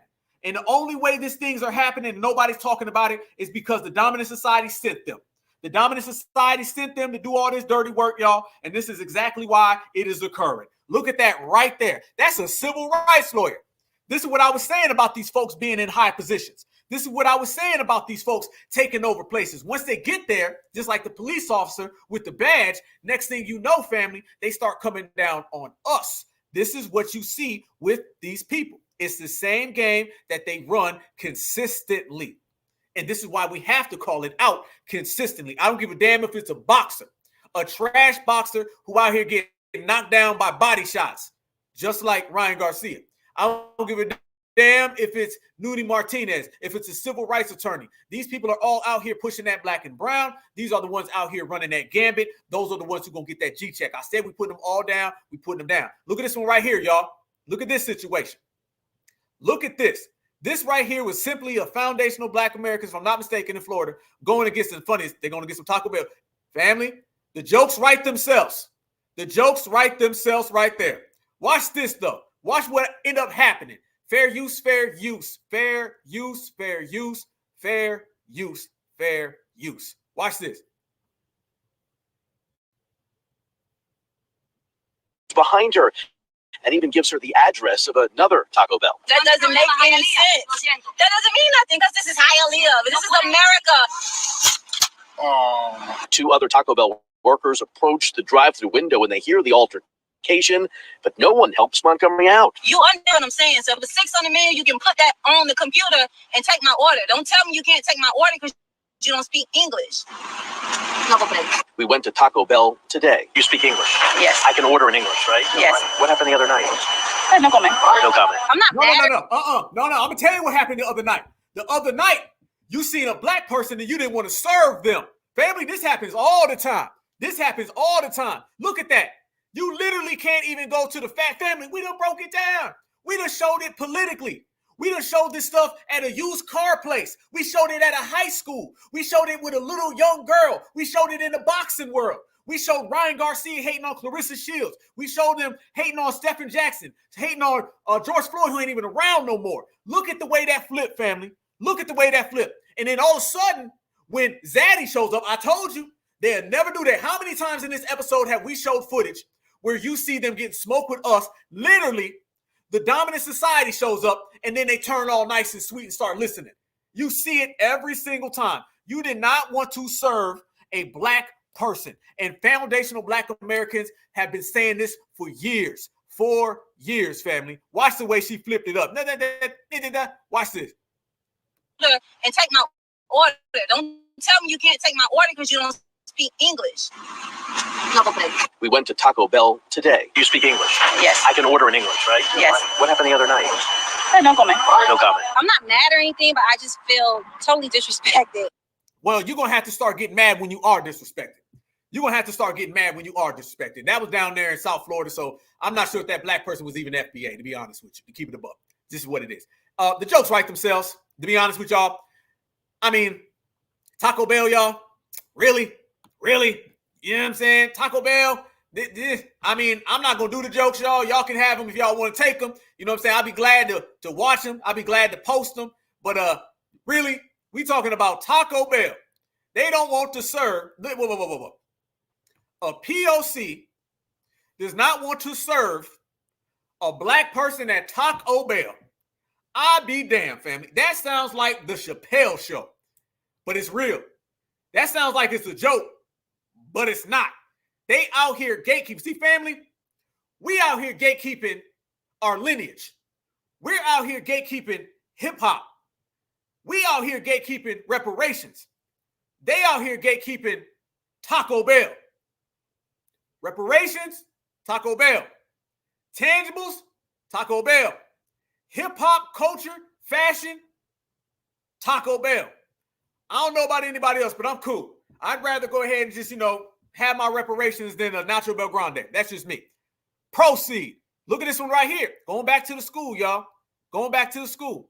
Look at this black American child who ended up getting suspended because they didn't want to say the Pledge of Allegiance. Yeah, they didn't want to say the Pledge of Allegiance. Watch this right here. And notice, y'all, that the dominant society, as I say, they do the dirty work for the dominant society. Watch this. The substitute teacher then wrote she called the office because she, quote, didn't want to continue dealing with him. According to the arrest affidavit, the student was arrested because he refused to follow multiple commands, repeatedly called school leaders racist, and was disruptive. They said he threatened to get the school resource officer and principal fired and to beat the teacher, an accusation he says is just not true. I want the charges dropped, and I want the school to be held accountable and the officer for what happened because it shouldn't have been handled the way that it was handled. Dakira Talbot says she and her son will now head to court on February 19th to fight these two misdemeanor charges. Reporting in Lakeland, I'm Stephanie Clay-Tor, Spectrum Bay News 9. Florida again. I believe Lakeland is in Florida. The last one was in, I think, Hialeah. We done showed the West Coast. Look at that right there. Literally, a young boy did not say the Pledge of Allegiance and got arrested. You didn't say the Pledge of Allegiance and you got arrested for it. These people are out here serving as deputies. Because remember, family, the dominant society, as we've always said, they deputize all of their minions, all right? The minions of supremacy, this is the unspoken rule they have. You come over here, you team up against foundational Black Americans, and we will deputize you to do all the dirty work. You come over here and you lock up kids who don't want to say the Pledge of Allegiance, and we will deputize you.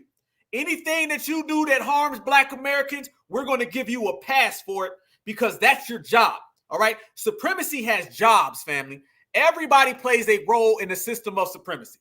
Their role in the system of supremacy, family, is a role of being the deputy of color. All right. It's the deputy of color. You can come over here. You can eat off the land that FBA created. You can get the tangibles that belong to FBA. You can get hate crime laws that FBA should have had years ago. And we'll put a badge on you to lock up little kids who do not say the Pledge of Allegiance. Damn. And this is what happens in all of these places. As we say, they flood our communities all the way across the board. That's why if y'all see my speech in Washington, y'all remember what I said now. It's funny. I said, if you came here last night on a bus, a boat, or a plane, you not FBA. And I said, if your family was saying that Pledge of Allegiance, okay, I pledge allegiance to the flag, all that, then you not FBA. You got to understand, family, they are coming over here, and by locking you up for not saying the Pledge of Allegiance, that's basically doing the dirty work for the dominant society, saying we're going to indoctrinate y'all Black folks whether you like it or not. That's what they was trying to do. Look at this right here. I want y'all to notice. You hear about the Black and Brown coalition when it comes to our reparations. You hear about the Black and Brown coalition when you hear about our tangibles.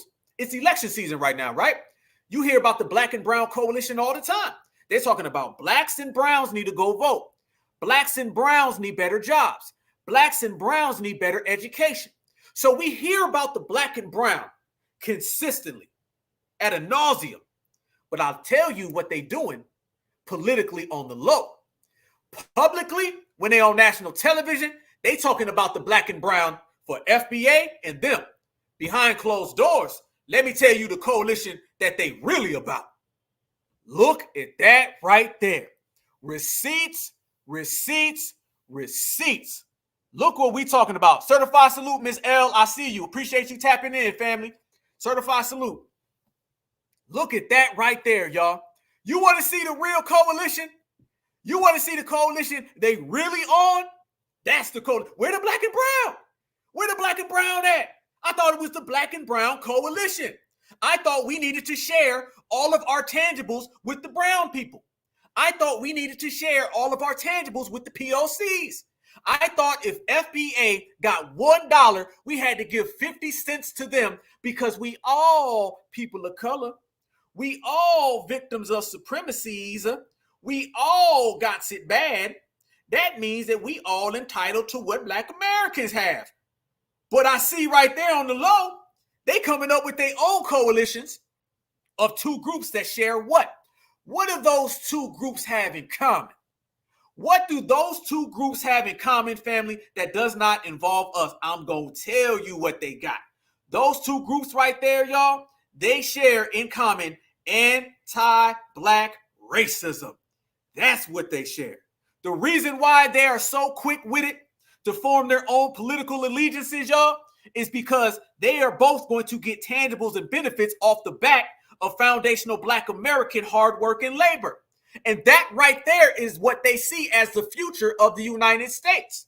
You're looking at right there, family, the way they want America to be, especially if Joe Biden and Kamala Harris get reelected. They want to get rid of the black and brown. The black and brown coalition served itself for a long time. All right. It served themselves for a long time. You're absolutely right. Bo Zaddy's pet. Absolutely. The black and brown coalition served very well. They was able to get tangibles off of us. They was able to do the same thing, but they wanted to get their numbers up. They waited to get their numbers up. See, once they felt that they got their numbers up, then they could do things that they couldn't really do when their numbers weren't there. That's why it was so essential for us to get on code years ago. When brothers and sisters was running around here with the capes on, we allowed all that to happen. This is why it's perfect timing for us to walk through that door. This generation showed up, I'm telling you, right at the last moment where we still had a chance. And we winning right now. They want to get rid of the black and brown. They want to start showing you that right there. They want to show you that, put that all in your goddamn face, family, and be super cool with it. How do you know? It's because now you can get the group that comes over here and doesn't do nothing, doesn't fight back, and takes everything you give them. Then the other group who comes over here who's passive, submissive, and docile. Put them two together, there you go. See, when you start talking about the black and brown, then you got to deal with us. And they don't want to deal with us because they know how certified we are.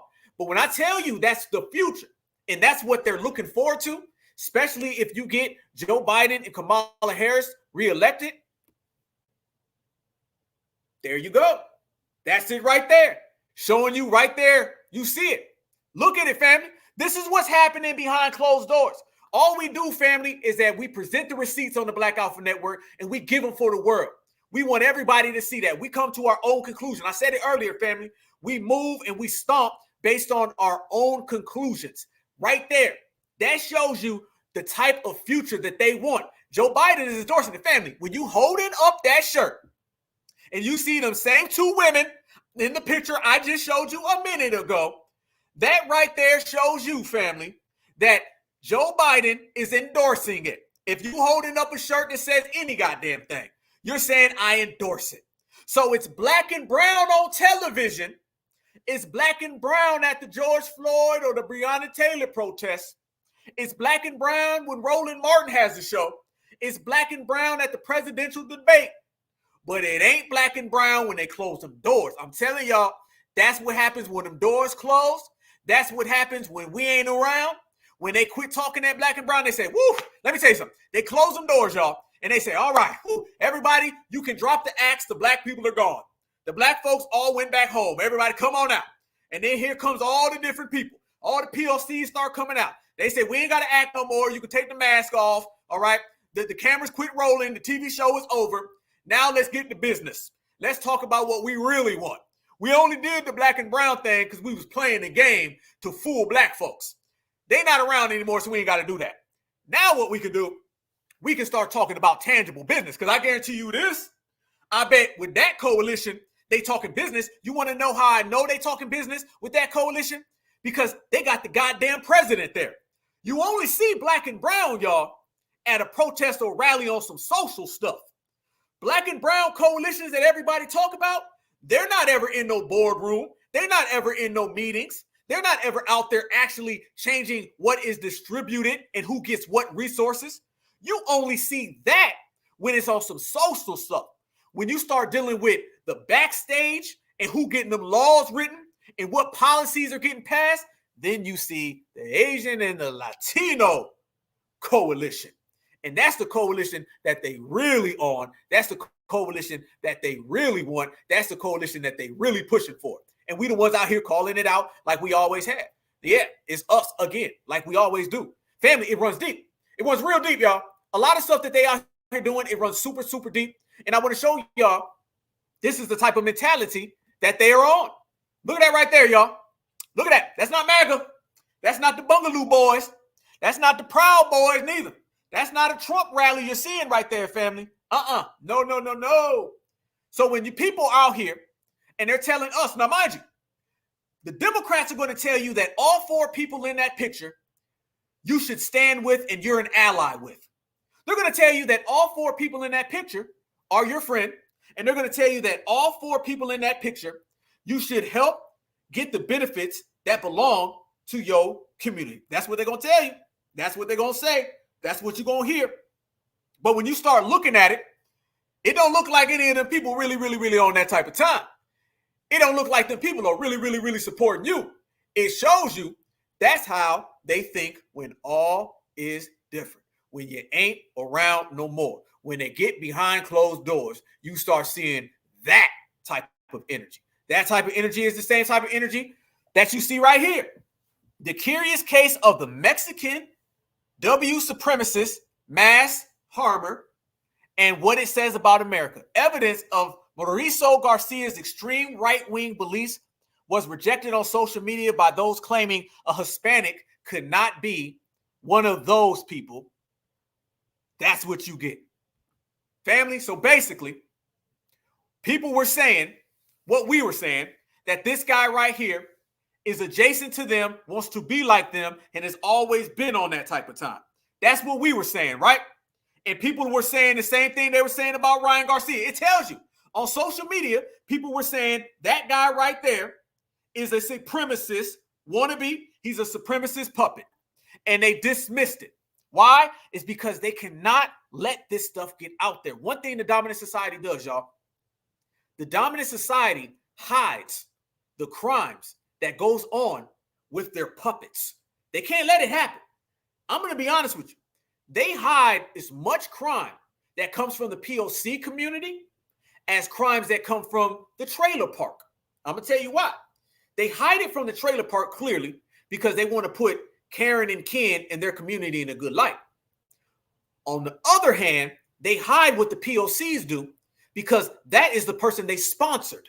That's the person that they brought into the community. Those are the people that they got to elevate above us. You cannot elevate your puppets if you're out here telling Black Americans about all the things they do. If you really look at immigrant crime, y'all, and you really look at POC crime, and you really look at the numbers, oh, it's through the roof. It is through the roof. Just talking about who comes in the country they be hiding. They trying to tell us it's been 10 million in the last few years. Family, we looking at it and it's been up in the 20s. It's been in the 20s. You're talking about 20 million, y'all.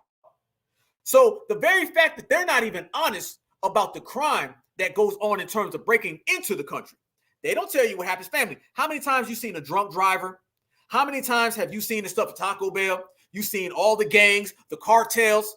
They don't give you the statistics on that. Now, you know goddamn well if that was a Black American, they break down every single thing They would give it to you iota. They'd be making things up. They would say, this is Jerome, and Jerome is violent because what he had for breakfast, and he listened to too much Tupac and too much rap music, and his mom and dad fight all day. They get all detailed and scientific when they lying on us.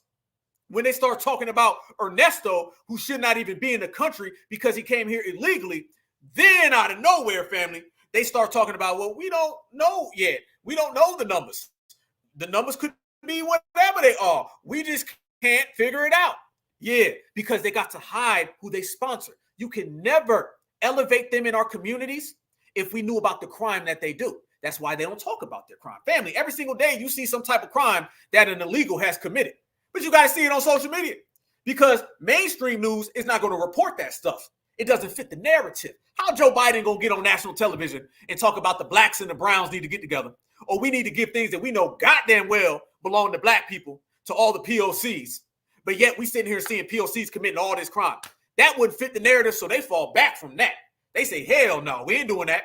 And then they slide it off to the side, exposing the black and brown lie. That's what we've been doing. And when you start talking about exposing the black on brown lie, family, we got to run it back. We got to run it back. We got to run it back. Because when you first started seeing this was the border.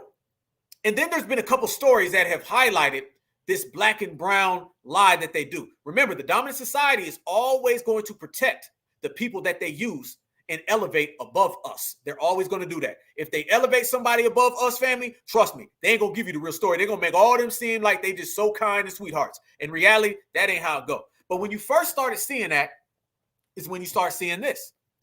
When George Zimmerman's case came out, and if you look at it now, I want y'all to remember how many times, y'all, you're right, you're absolutely right. Trump calls it out.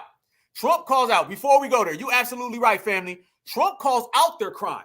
And that's why it always gets cringe. It's always awkward. We ever look at their faces when Trump starts talking about they're coming into the country, they don't like us, they're thieves, they're opening insane asylums, they're all coming here. Everybody gets real stiff and quiet. They're like, whoa, he going off code.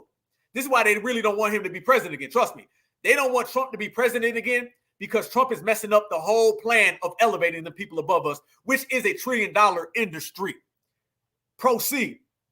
When the whole thing happened with George Zimmerman, y'all remember how they were very, very quiet and they didn't really talk about the Latino role in the whole situation. Y'all remember that, right? They would show polls, and the polls were talking about the racial divide in America, how the Trayvon Martin case affects the racial divide. Let's talk about the black people and the white people. They never talked about the Latinos, though. They never really talked about where they stood with the whole George Zimmerman thing. They never really talked about how the POCs felt about the whole George Zimmerman situation. They didn't talk about that. You didn't hear how Latinos felt about Trayvon Martin. Remember, family, they had poll after poll, segment after segment. I want y'all to go back when that first occurred. It was on nightly news. It was on social media. You couldn't go nowhere without hearing about George Zimmerman and the Trayvon Martin case. They didn't tell you that, I want to say, was it the DA was a Latino lady? Let him off the hook. They didn't tell you, family, some of the police officers were POCs. Let them off the hook. They didn't tell you that the jurors were POCs. Let them off the hook. They completely protected the POC role in all of this. They never showed it. You can go look right now at articles. Trust me, I spent the last 24 hours combing through articles just to see Latino and George Zimmerman in the same sentence. You don't see it. The only thing they talk about is black people and white people, and they skip over them. They go around them. It's not conducive to talk about them because the dominant society has to protect the puppets that they sponsor to elevate above us. That is why. I want y'all to see the way this all played out, and I want y'all to see this that I found. It's going to prove the point that I'm talking about as we continue to expose the black and brown lie. We putting it down, gone. Check this out, family. This right here came out. I want y'all to see this. This came out July 22nd, 2013. Two polls released Monday revealed a drastic racial gap in public opinion surrounding the Trayvon Martin case. Look at this, how it gets, family. It's going to get real, real slick. And I want y'all to see how they're evading bringing up the Latino or POC opinion on it, with notable disparities on issues ranging from reaction to the verdict to the need for a national discussion on race. According to the Pew Research Center poll, let me make this bigger for you guys so you guys can see this really clear. All right. According to the Pew Research Center poll, 86% of African Americans expressed dissatisfaction with the verdict, compared to that of just 30% of whites. A Washington Post ABC News poll reported a similar finding. Just 9% of blacks approved of acquitting George Zimmerman of criminal charges in Martin's death, compared to 51% of whites. No mention of Latinos, though. Whoa. Why didn't they bring up the family? Hold on now. When we start talking about reparations, they make sure that they bring them up. When we start talking about tangibles and benefits, they make sure they bring them up. How come they're not being brought up right here? Right here, they skipping over them. A posted ABC News data reported that 87% of blacks say the shooting was unjustified to just 33% of W's. Once again, y'all, how come they're jumping around Latinos? Family, they got a bigger population than we do. Remember, let's not front, y'all. What the hell did Joe Biden say? Joe Biden told all the black folks on that Zoom call, y'all gonna have to start working with Latinos who make up a bigger portion than y'all do. Remember that? It's funny. Then all of a sudden, they know. Then all of a sudden, they can see it. Then all of a sudden, it's clear. They'll bring up the Latinos then. But they stayed away from it, and they jumped around it when you started talking about this case. And mind you, that was two different polls they were talking about right there. They said the ABC poll, and then they said the Pew Research View. They mentioned nothing of it. Why did they do that? Because they got to protect their puppets. That's what the dominant society has to do. I want y'all to see this right here. If you can see this. They made it a little small, but I want y'all to see that. Black and brown. Civil rights era, they were sitting on the couch. Trayvon Martin, sitting on the couch. George Floyd, sitting on the couch. Reparations, they got an opinion. Isn't it funny that they sat out every single social movement for Black Americans, but yet when it comes to the social movement of reparations, one that they can get some money from, then, family, they have an opinion. Then they jump off the couch. It's funny they talk about Black Americans and sitting on the couch, voting couch. That's a bad thing. But they never had a problem when all these other communities are sitting on the couch when Black Americans are out here getting harmed, getting slaughtered. Then out of nowhere, family, the couch becomes something completely different. What does that tell you? That tells you clearly, y'all, that these folks have never been on the same page as us, not on the same time as us. Don't stand by us. Don't stand next to us unless it has something to do with benefits. Benefits including money. If it ain't about money, y'all, they don't want to be around foundational Black Americans. And the reason why they don't want to be around foundational Black Americans is simply because this right here. This shows you, family, how they feel on the inside of the inside. Judge a person not by what they say, but by what they do. What they say is going to be flip-flopping, dancing all over the goddamn place. What they do is that right there. And what they want us to do is to fall back and to believe that everything that they saying and everything that they speaking is the truth. But in reality, that's the goddamn truth. And yes, and you're right, that was right around the same time that Obama was out here signing DACA. And DACA, by the way, was supported by every single Black organization out here. They love them some DACA. The same NAACP, by the way, family, that kicked us out of King's Day in Columbia, South Carolina, which we're going to have some updates on that real soon. Some big updates, very big updates. The same organization that kicked us out, they supported every single thing. They supported every single move. They were down for the cause. They was rocking with them. They was riding with them. And they didn't give a damn what anybody said or felt. That shows you, again, the type of energy that they on. Judge them by what they do. Too long, family, we get stuck in what these people say, all right? That always has happened and plagued us. We got stuck in what people say. See, somebody can say Black and Brown Coalition, but if they don't practice it, it don't mean nothing. Somebody can say people of color. But if you don't practice it, it don't mean nothing. So what we're doing now is we're holding true and saying, you can say whatever you want, but we don't see this out here in these streets. And if you don't see it out in the streets, it don't matter. But guess what we moved to now, fam? We've actually went past that. This is what I love. We've been beyond delineating. See, delineation means to separate and be over in your own space and to move away. Delineation now is in the second phase. We went away from just stepping away from these people. And now what we're doing, family, is we're saying we don't even want friends. See, it's one thing to say, you're not my friend, I'm not going to hang out with you. It's another thing to say, don't talk to me in the first place any goddamn way. Don't come around me anyway. That's where we at right now. Right now, we're saying we don't need to separate from you. We just don't want you around us at all. We ain't looking for friends. It's one thing to remove yourself from somebody who's a fake friend. It's another thing to not even be looking for friends. We ain't looking for no friends. We got it all right here. Who needs friends when you got the FBA family tree? Because when you're looking for friends, family, you end up getting stuck with that right there. Look at this right here, family. I told y'all we got receipts. I done lost track. I done had to put up at least 50 images, at least 5 or 6 videos. This is the facts that you get when you talking about the Black and Brown Coalition. It wasn't hard. When you start talking about the Black and Brown Coalition, family, the receipts come to you. They file in and roll to you. This was published July 10th, 2006. Family, this is 18 years ago from Duke Today, which is Duke University. This is 18 years ago during the height of the Black and Brown Coalition, during the All Lives Matter.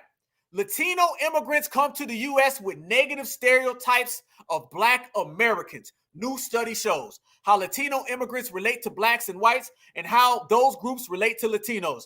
Has implications for the social and political dynamic of the South, says political scientist Paula McLean, which sounds like a W woman. Family, look at that right there. You see it, I see it, we all see it. This is in 2006. People were calling this out. We showed the video from the 1990s. Brothers and sisters were calling this out. How in the hell have we been stuck in a Black and Brown coalition that don't exist? Gone are the days where we're going to be a part of organizations that don't exist. Gone are the days that fake titles, fake substance are all on us that we do not see. If it ain't real, it ain't us, y'all. If it ain't real, it ain't us. They literally have us a part of these things. In 2006, they telling you this? And Black folks was out here at the border saying, come in. The statistics are showing you. The numbers are showing you. We're not going to be a part of any subplants, family, that tell us that. We're going to move away from them. That's what we're doing now. I mean, I don't know how much more evidence you need. Somebody can sit there and tell you for 18 years that these folks is coming over here anti-Black. And remember, everybody who comes over here who's anti-Black is coming over here pro-W. So now you got two things at play. This person don't like you, but he loves massa. So now you got 2-on-1. And what Dr. Claude Anderson said, he said there's going to be battles, there's going to be fights, and we can't go against all these damn people. And you watching it all play out. So it is literally a violation for anyone to support open borders. Everything you do, I don't care if you vote for the couch or the recliner, but whatever you do, if you do vote, you better be voting for them closed borders because these are the people coming in. The Black and Brown Coalition is the folks who come here legally and the folks who come here illegally. These folks both come here because they are from the same community and they both are anti-Black. Both are anti-Black. Look at that right there. You sitting there talking about it in 2006. 2006, y'all. I can handle 5 years ago. I can handle 6 years ago. I ain't taking no damn 18 years ago, family. 18 years ago, these people were out here telling Black Americans, you might want to be careful. You might want to be careful because the people coming over here who saying they your friend, they don't really like y'all. You had brothers and sisters out here in the streets saying it. You had brothers and sisters in the political world that was getting drowned out. It literally took all of us to show up to say, nah, bruh, we ain't on that. We ain't on that. Exposing the Black and Brown, y'all, I'm telling you, let me tell you the seriousness of it. Getting out of all of these fake groups is going to be the most impactful thing for us moving forward. As long as we attach ourselves to these fake groups, and mind you, they got us against the ropes back in the day. Because remember, they all know the Black and Brown Coalition is fake. Black people didn't know it. They all know the minority coalition doesn't exist. Black people didn't know it. They all know that the All Lives Matter doesn't exist. Black people didn't know it. Every single other group on the planet Earth knows that that does not exist except for Black people. Until us, the reparations generation, until certified Black society showed up. We are the ones who knew it. Family, that's a bad position to be in. When all these other groups, including immigrants, when they all get here and they know they're lying to you, and the only ones who still believe it was Black folks and church folks and all the Democrats, that's a damn shame. That's a damn shame. They was out here saying, damn, we lying to these folks right in front of their face. And they still was running around here saying, well, you know, it ain't that bad now. We all on the same page. We all good. Hell no. We got 760 plus people in here. If you're in here right now, smash that like button. We right here, family. Certified Live. I appreciate y'all sharing your Friday with me. The day after the 4th, we're going to continue to rock. This is what we doing. We building, we grinding, and we running all the cosplayers, all the charlatans, all the ops, the hell out the goddamn paint. And when we run them out the paint, they can't hit no U-turns to come back. We spin it in the block. That part. Right here. What do all know, but most people don't know? Unlike the African community with notable exceptions, the Latino community is an increasingly diverse community with incredible different attitudes about different things. That right there is a direct quote that a lot of us heard from the President of the United States of America, nursing home Joe Biden. Yes, he's probably taking a nap right now, y'all, so you bear with him, okay? He's probably taking a nap. After he wakes up from his nap, he's going to have to come to the realization that Black Americans, foundationals, we are not going for any of those type of cosplaying games anymore. But he said this in this term right now. This is not a direct quote from Joe Biden years ago. We all know that Joe Biden is 732 years old. He did not say this 732 years ago. He didn't say this 632, 532, 432, 342. He said this literally about 4 years ago. And he openly said it. And mind you, the same Black folks who seen the reports from 1990, seen the reports from 2006, warning everybody that these folks were coming over here to replace us and to have anti-Black syndrome. We all seen that. And now we watch this and them folks were still on the same page, still riding with them. This is what you're talking about. You only get a Black and brown coalition, family, if you got that right there. That is the facilitator. When we sat there and we seen them folks locking up the young Black brother because he didn't want to say the Pledge of Allegiance, it's because of that quote right there. When we seen that beautiful young queen get attacked at a Mexican Independence Day thing, that's because of that quote right there. When we seen that car dealer sell the brand a fake car, that's because of that quote right there. The dominant society gives out dog whistles, y'all. Those dog whistles, I promise you, are an open invitation. And what they're doing is they're telling all those people from other communities, come here to America and we got you. The borders are open. We got you. We got a nice place for you right above Black Americans. You can have whatever you want above Black Americans. We're going to take care of you above Black Americans. And there's nothing anybody can do about it.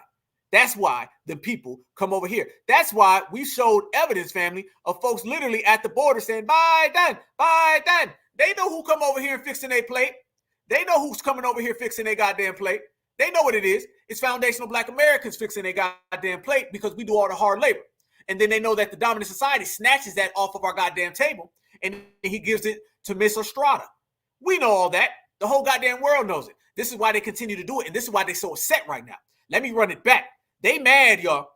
They are so mad because Black Americans, FBA, we are stopping all of that. They don't know what to do because, once again, they've been running this con for years. What happens when you run this con of fake friendship, fake allies for literally 60, 70 years, and then on the 60th year, in the first day, you look up and you see some foundational Black Americans in this thing, what I call the reparations generation, and all those lies ain't working no goddamn more, and you can't hustle us no more. Think about it. They can't hustle us politically. Hell no, we reject all that. They can't hustle us socially. Hell no, we reject all that.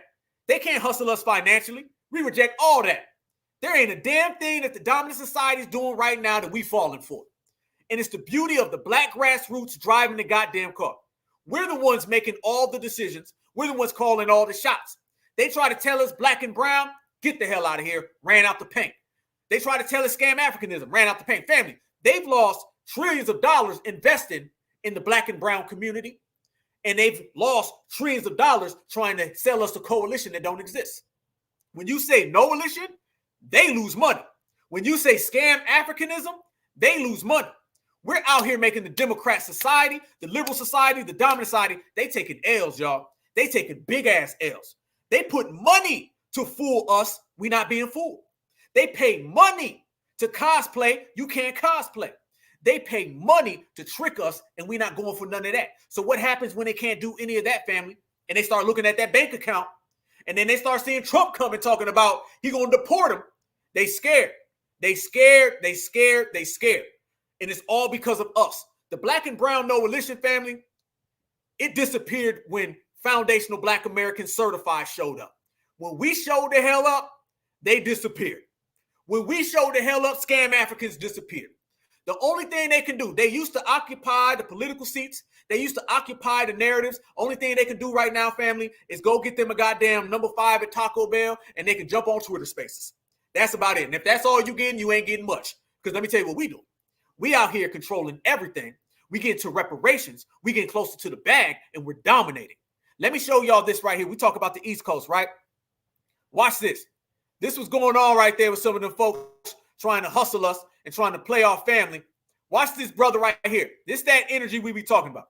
Watch this. I guess out there they had some issue going on in some of them stores where they be out there disrespecting black people, kind of like I showed the Taco Bell earlier. Watch this brother who showed up and he wasn't for it.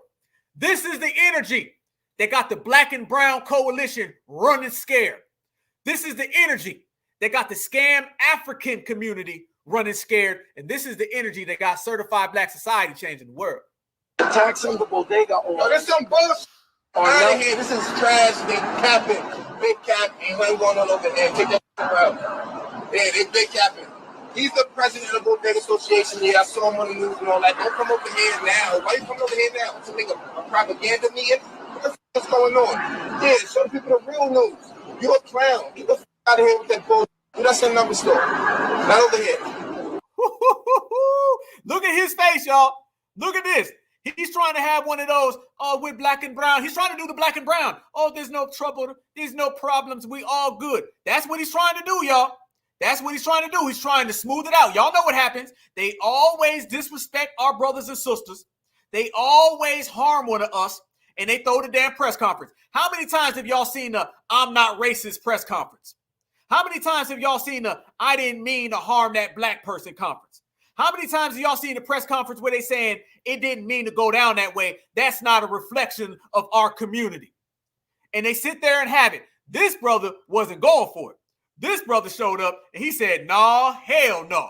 We're going to go ahead and disrupt this real quick.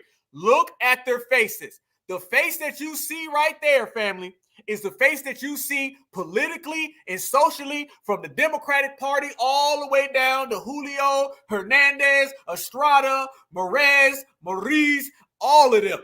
That's what you see because when we don't fall for them damn games, they got to deal with reality. Tax on the bodega or yo, this some bullshit.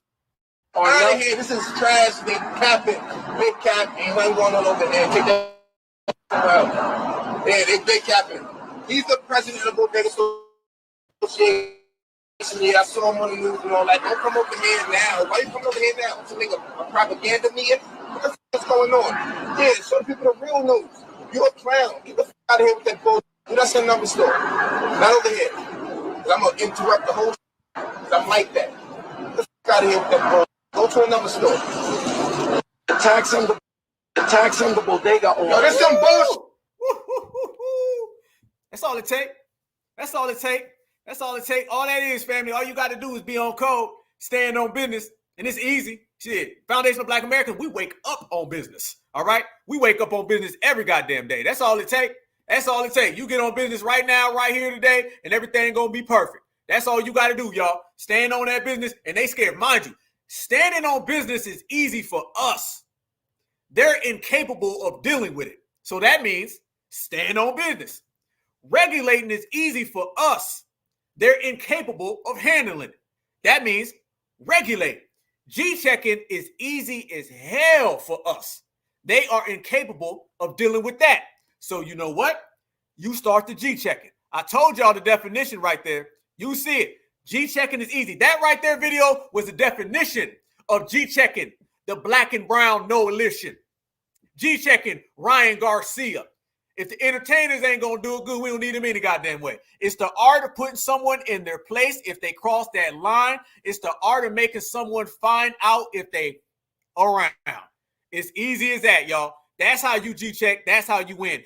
And clearly, by evidence, every time we do that, they get scared, they run, they hide, and they don't know what to do next. It's easy like that, y'all, because we got it like that, y'all, because we winning out here in these streets like that, y'all.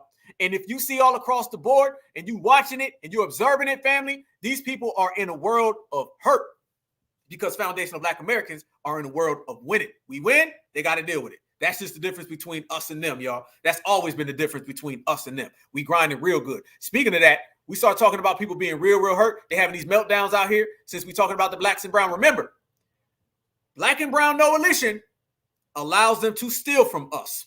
So if you do not say black and brown, then they cannot steal from us. Minority coalition allows them to steal. These are only created to steal, and we only here for exposing. These folks having meltdowns. Y'all seen Cologne come out, right?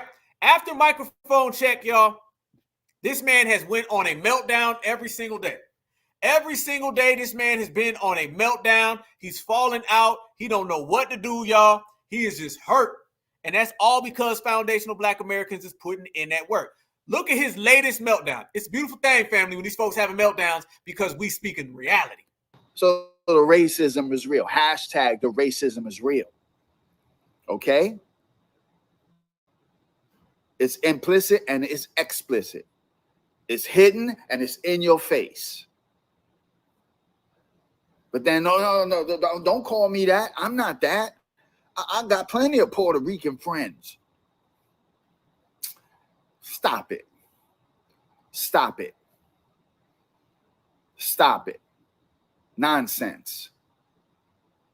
Stop it. That's why you're getting the pushback. That's why people are coming at you.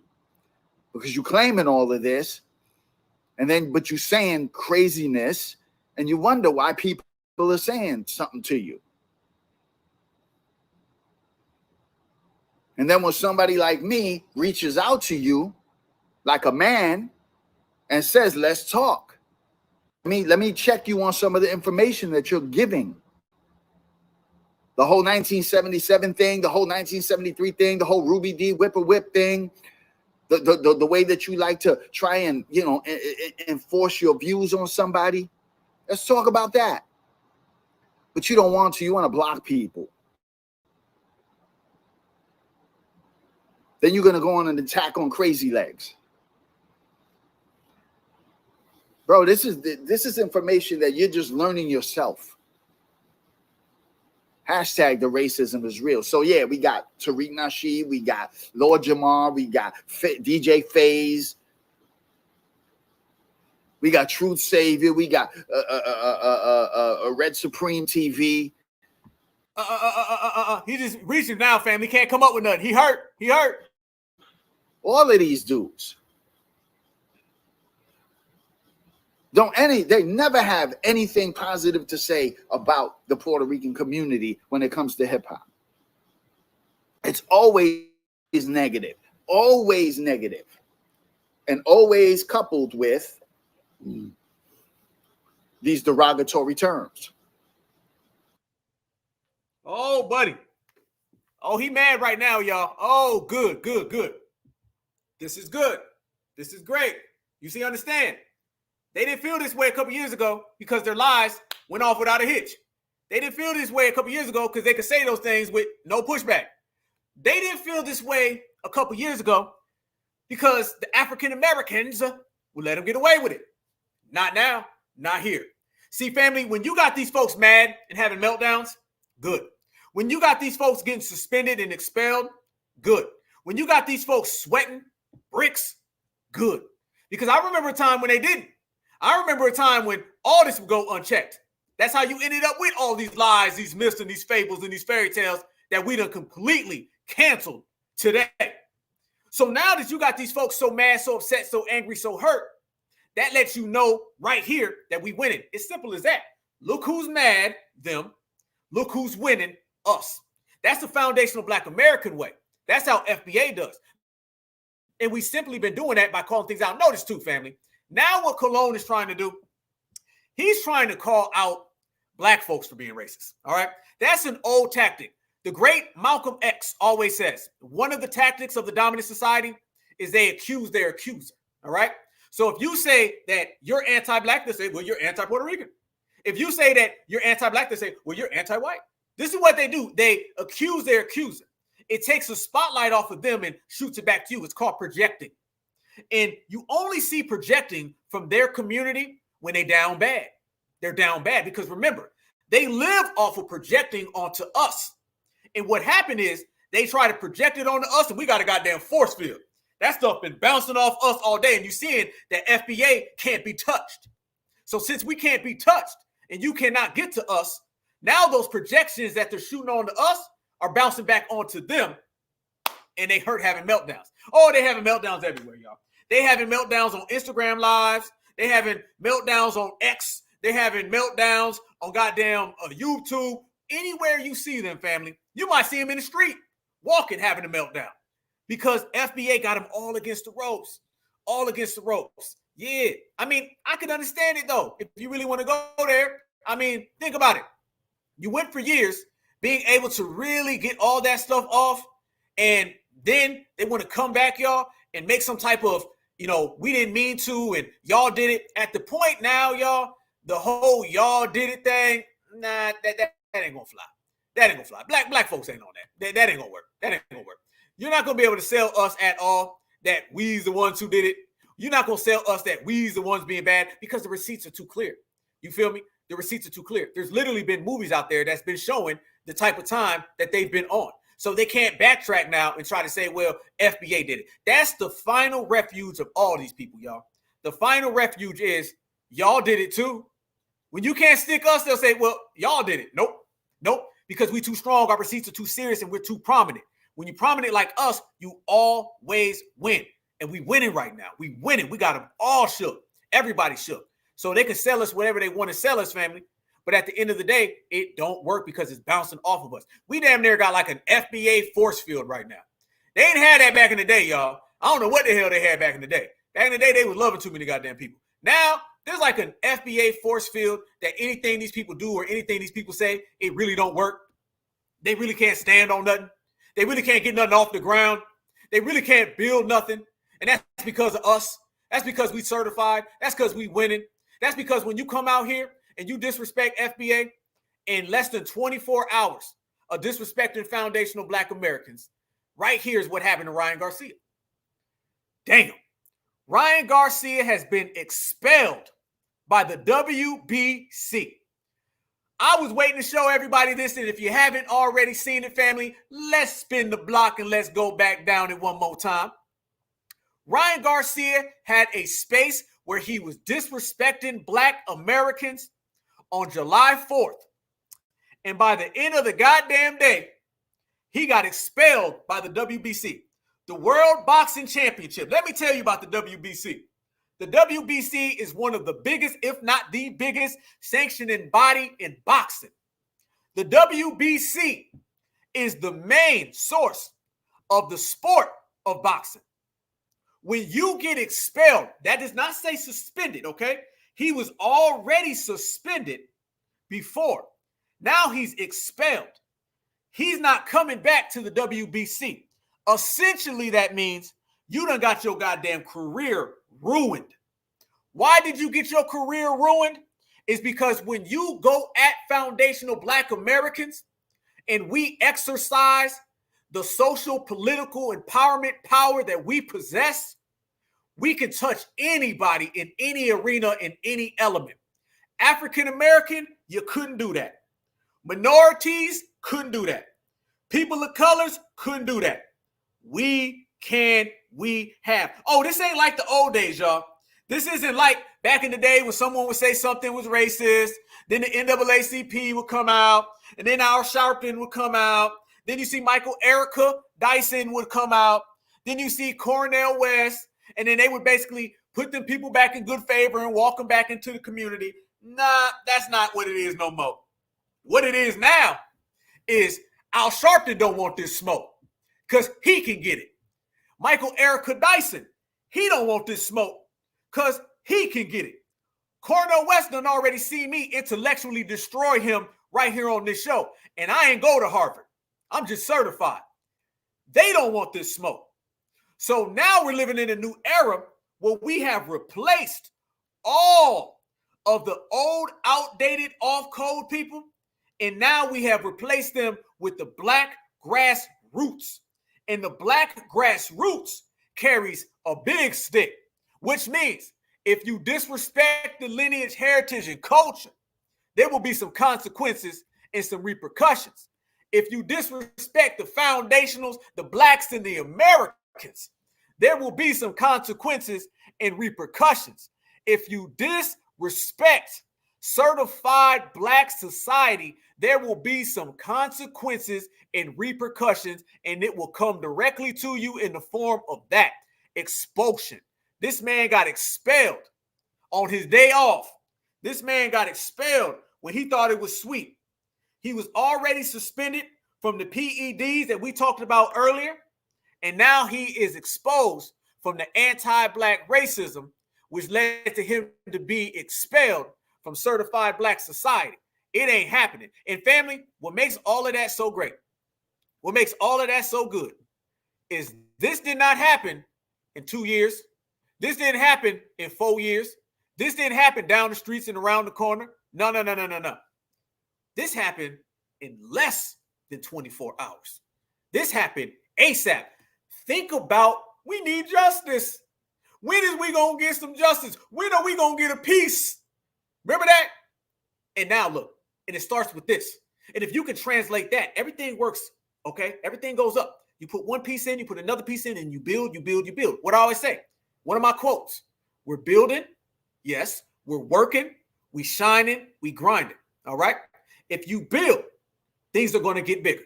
If you work, you're going to take it to another level. If you grinding, then you're going to take it to a completely another level, and then you start shining. That is us shining right there. I told you last week, Joe Biden being on stage and embarrassing himself in front of the whole world, and everybody not only laughing at him, but everybody saying, you're too old, you need to drop out. We were the first ones saying that he was 936 years old. We were the same ones who were saying that he's not fit to be president. We were the first ones who were saying that his Biden administration has been a failure. That's us. We shining. Just last week, we said that Kamala Harris was not a black American. We said that Kamala Harris has been a disaster.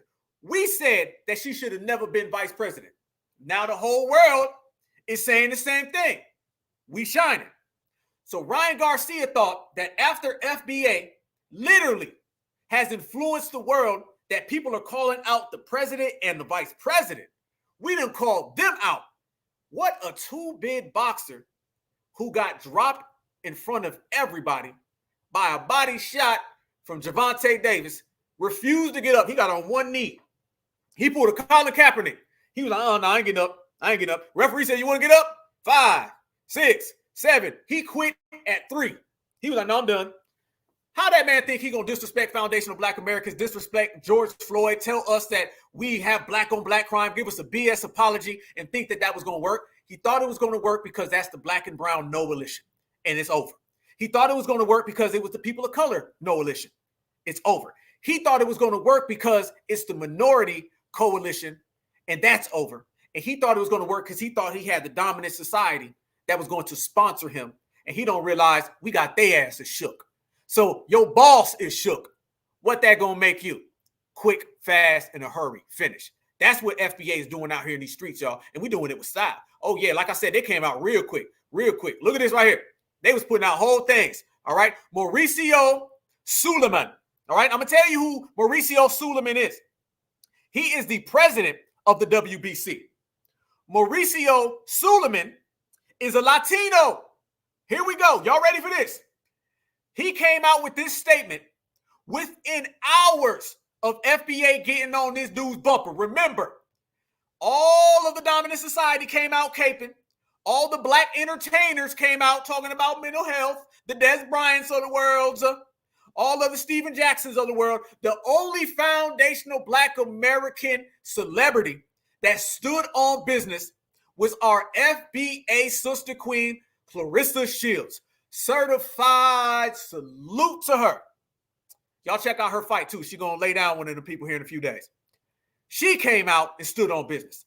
Everybody else tried to run with the old script, only to find out that the old script done been ripped up, balled up, and thrown in the goddamn trash 6 goddamn years ago. Update the game, homie. Mauricio Suleiman, he came out and he said, Ryan Garcia got to go. He said, exercising my authority as president of the WBC, I am hereby expelling Ryan Garcia from any activity with our organization. We reject any form of discrimination. I fear for Ryan's well-being as he has been declined multiple attempts for our help in mental health and substance abuse. Translation: these certified foundational black Americans and the black grassroots done showed up and they done fucked the whole game up. I can't cape, I can't cap, I can't lie. I got to go by what FBA is saying, because if I don't, I'm going to get the goddamn smoke. And he's going to do what any person going to do when that FBA smoke comes. He going to hand it off to the other person. So what we've done essentially, family, is we made one person of color expel the other person of color, because the people of color do not exist, and the only ones who do exist are certified foundational black Americans, certified black society. And when we get to throwing them things, they feel them. Why? It's because we have always been exceptional. All the way. Look at that right there. Look at that, family. They thought they was going to cap. They thought they was going to cape, and they done effed around and found out. Told you that's what G-checking is. So what we have done, family, we put every single receipt possible on the table. We spun around this whole goddamn country. We went all the way across the globe. We broke down the way that these people genuinely feel about us. We broke down genuinely how these people try to come around us. And we broke down how we genuinely whooping every goddamn body. And we on our way to reparations. When you add all that up and you sprinkle some certified foundational black American style, then you get exactly what you got today. The exposing of the black and brown lie, the black and brown coalition, and the exposing of that clearly by Ryan Garcia and all of the Democrats, all the liberals, all of the Ernestos and the Sanchez's. By exposing all them, it done led to that, to canceling. So they've been officially canceled, deleted, erased, and ran out the goddamn paint. Certified all day. Let's go to work. All right, y'all. We've been breaking it down for about 3 hours up in here. Y'all know we running it back. We going to continue to run it back. I appreciate all the love. Y'all make sure y'all subscribe to the Black Alpha Network. Like and share. We coming. Oh, we building fast too, y'all. Building fast. I appreciate everybody. We raking up, family. We putting 700 in the chat, 1,000 in the chat, 800 in the chat. This is what we do because it's all of us. It's all of us moving together, y'all. Y'all know how I feel about that. It's all of us. We're going to get to where we're going, but we're going to do it together. We're going to do it together. Anywhere that foundational black Americans want to go, any goal that we set, we achieve it. But we only achieve it because we stand together. We do it because we know that if you mess with one foundational black Americans, you mess with all foundational black Americans. If you mess with one certified, you mess with all certifieds. We stand together in the paint and we run people out the paint based on that right there. So y'all knew I was going to come, and I'm going to continue to come. And anytime somebody has any type of disrespect for our culture, whether that is one black American whether that is one foundational, then all of us gonna mount the hell up like Voltron. We gonna give them that goddamn work, and they gonna go from being in front of the camera to being suspended to being expelled to being exposed to being canceled and being finished like the black and brown coalition has been on this episode. It's a wrap. Y'all stay good. I don't know what y'all doing this weekend, man. Whatever it is, y'all stay certified, y'all stay fly, y'all stay good, y'all stay safe, y'all stay vigilant. Keep your head on the swivel and watch these people, family, because just know the whole world hates foundational Black Americans because we great. The whole world hates foundational Black Americans because they can't be us, but they know they don't want no smoke from foundational Black Americans because we are exceptional. That part. Y'all stay good, y'all stay safe, man. Make sure y'all subscribe. If you locked in right now, subscribe, family. We're going to continue to do this. We're going to run it back. We're going to spin the block. But whatever we do, y'all, we're going to hold it down. We're going to let the whole goddamn world know for a fact that Black is beautiful and beautiful is always Black. One love. I don't care what y'all think. If you whatever the fuck you think you are, and until we own some shit, I'ma call it like it is. How you gonna be a man and we starving? Go ahead. You know? And you can walk by 5 different houses, ain't a man in either one of them motherfuckers. How we gonna be a man? How we gonna be African Americans?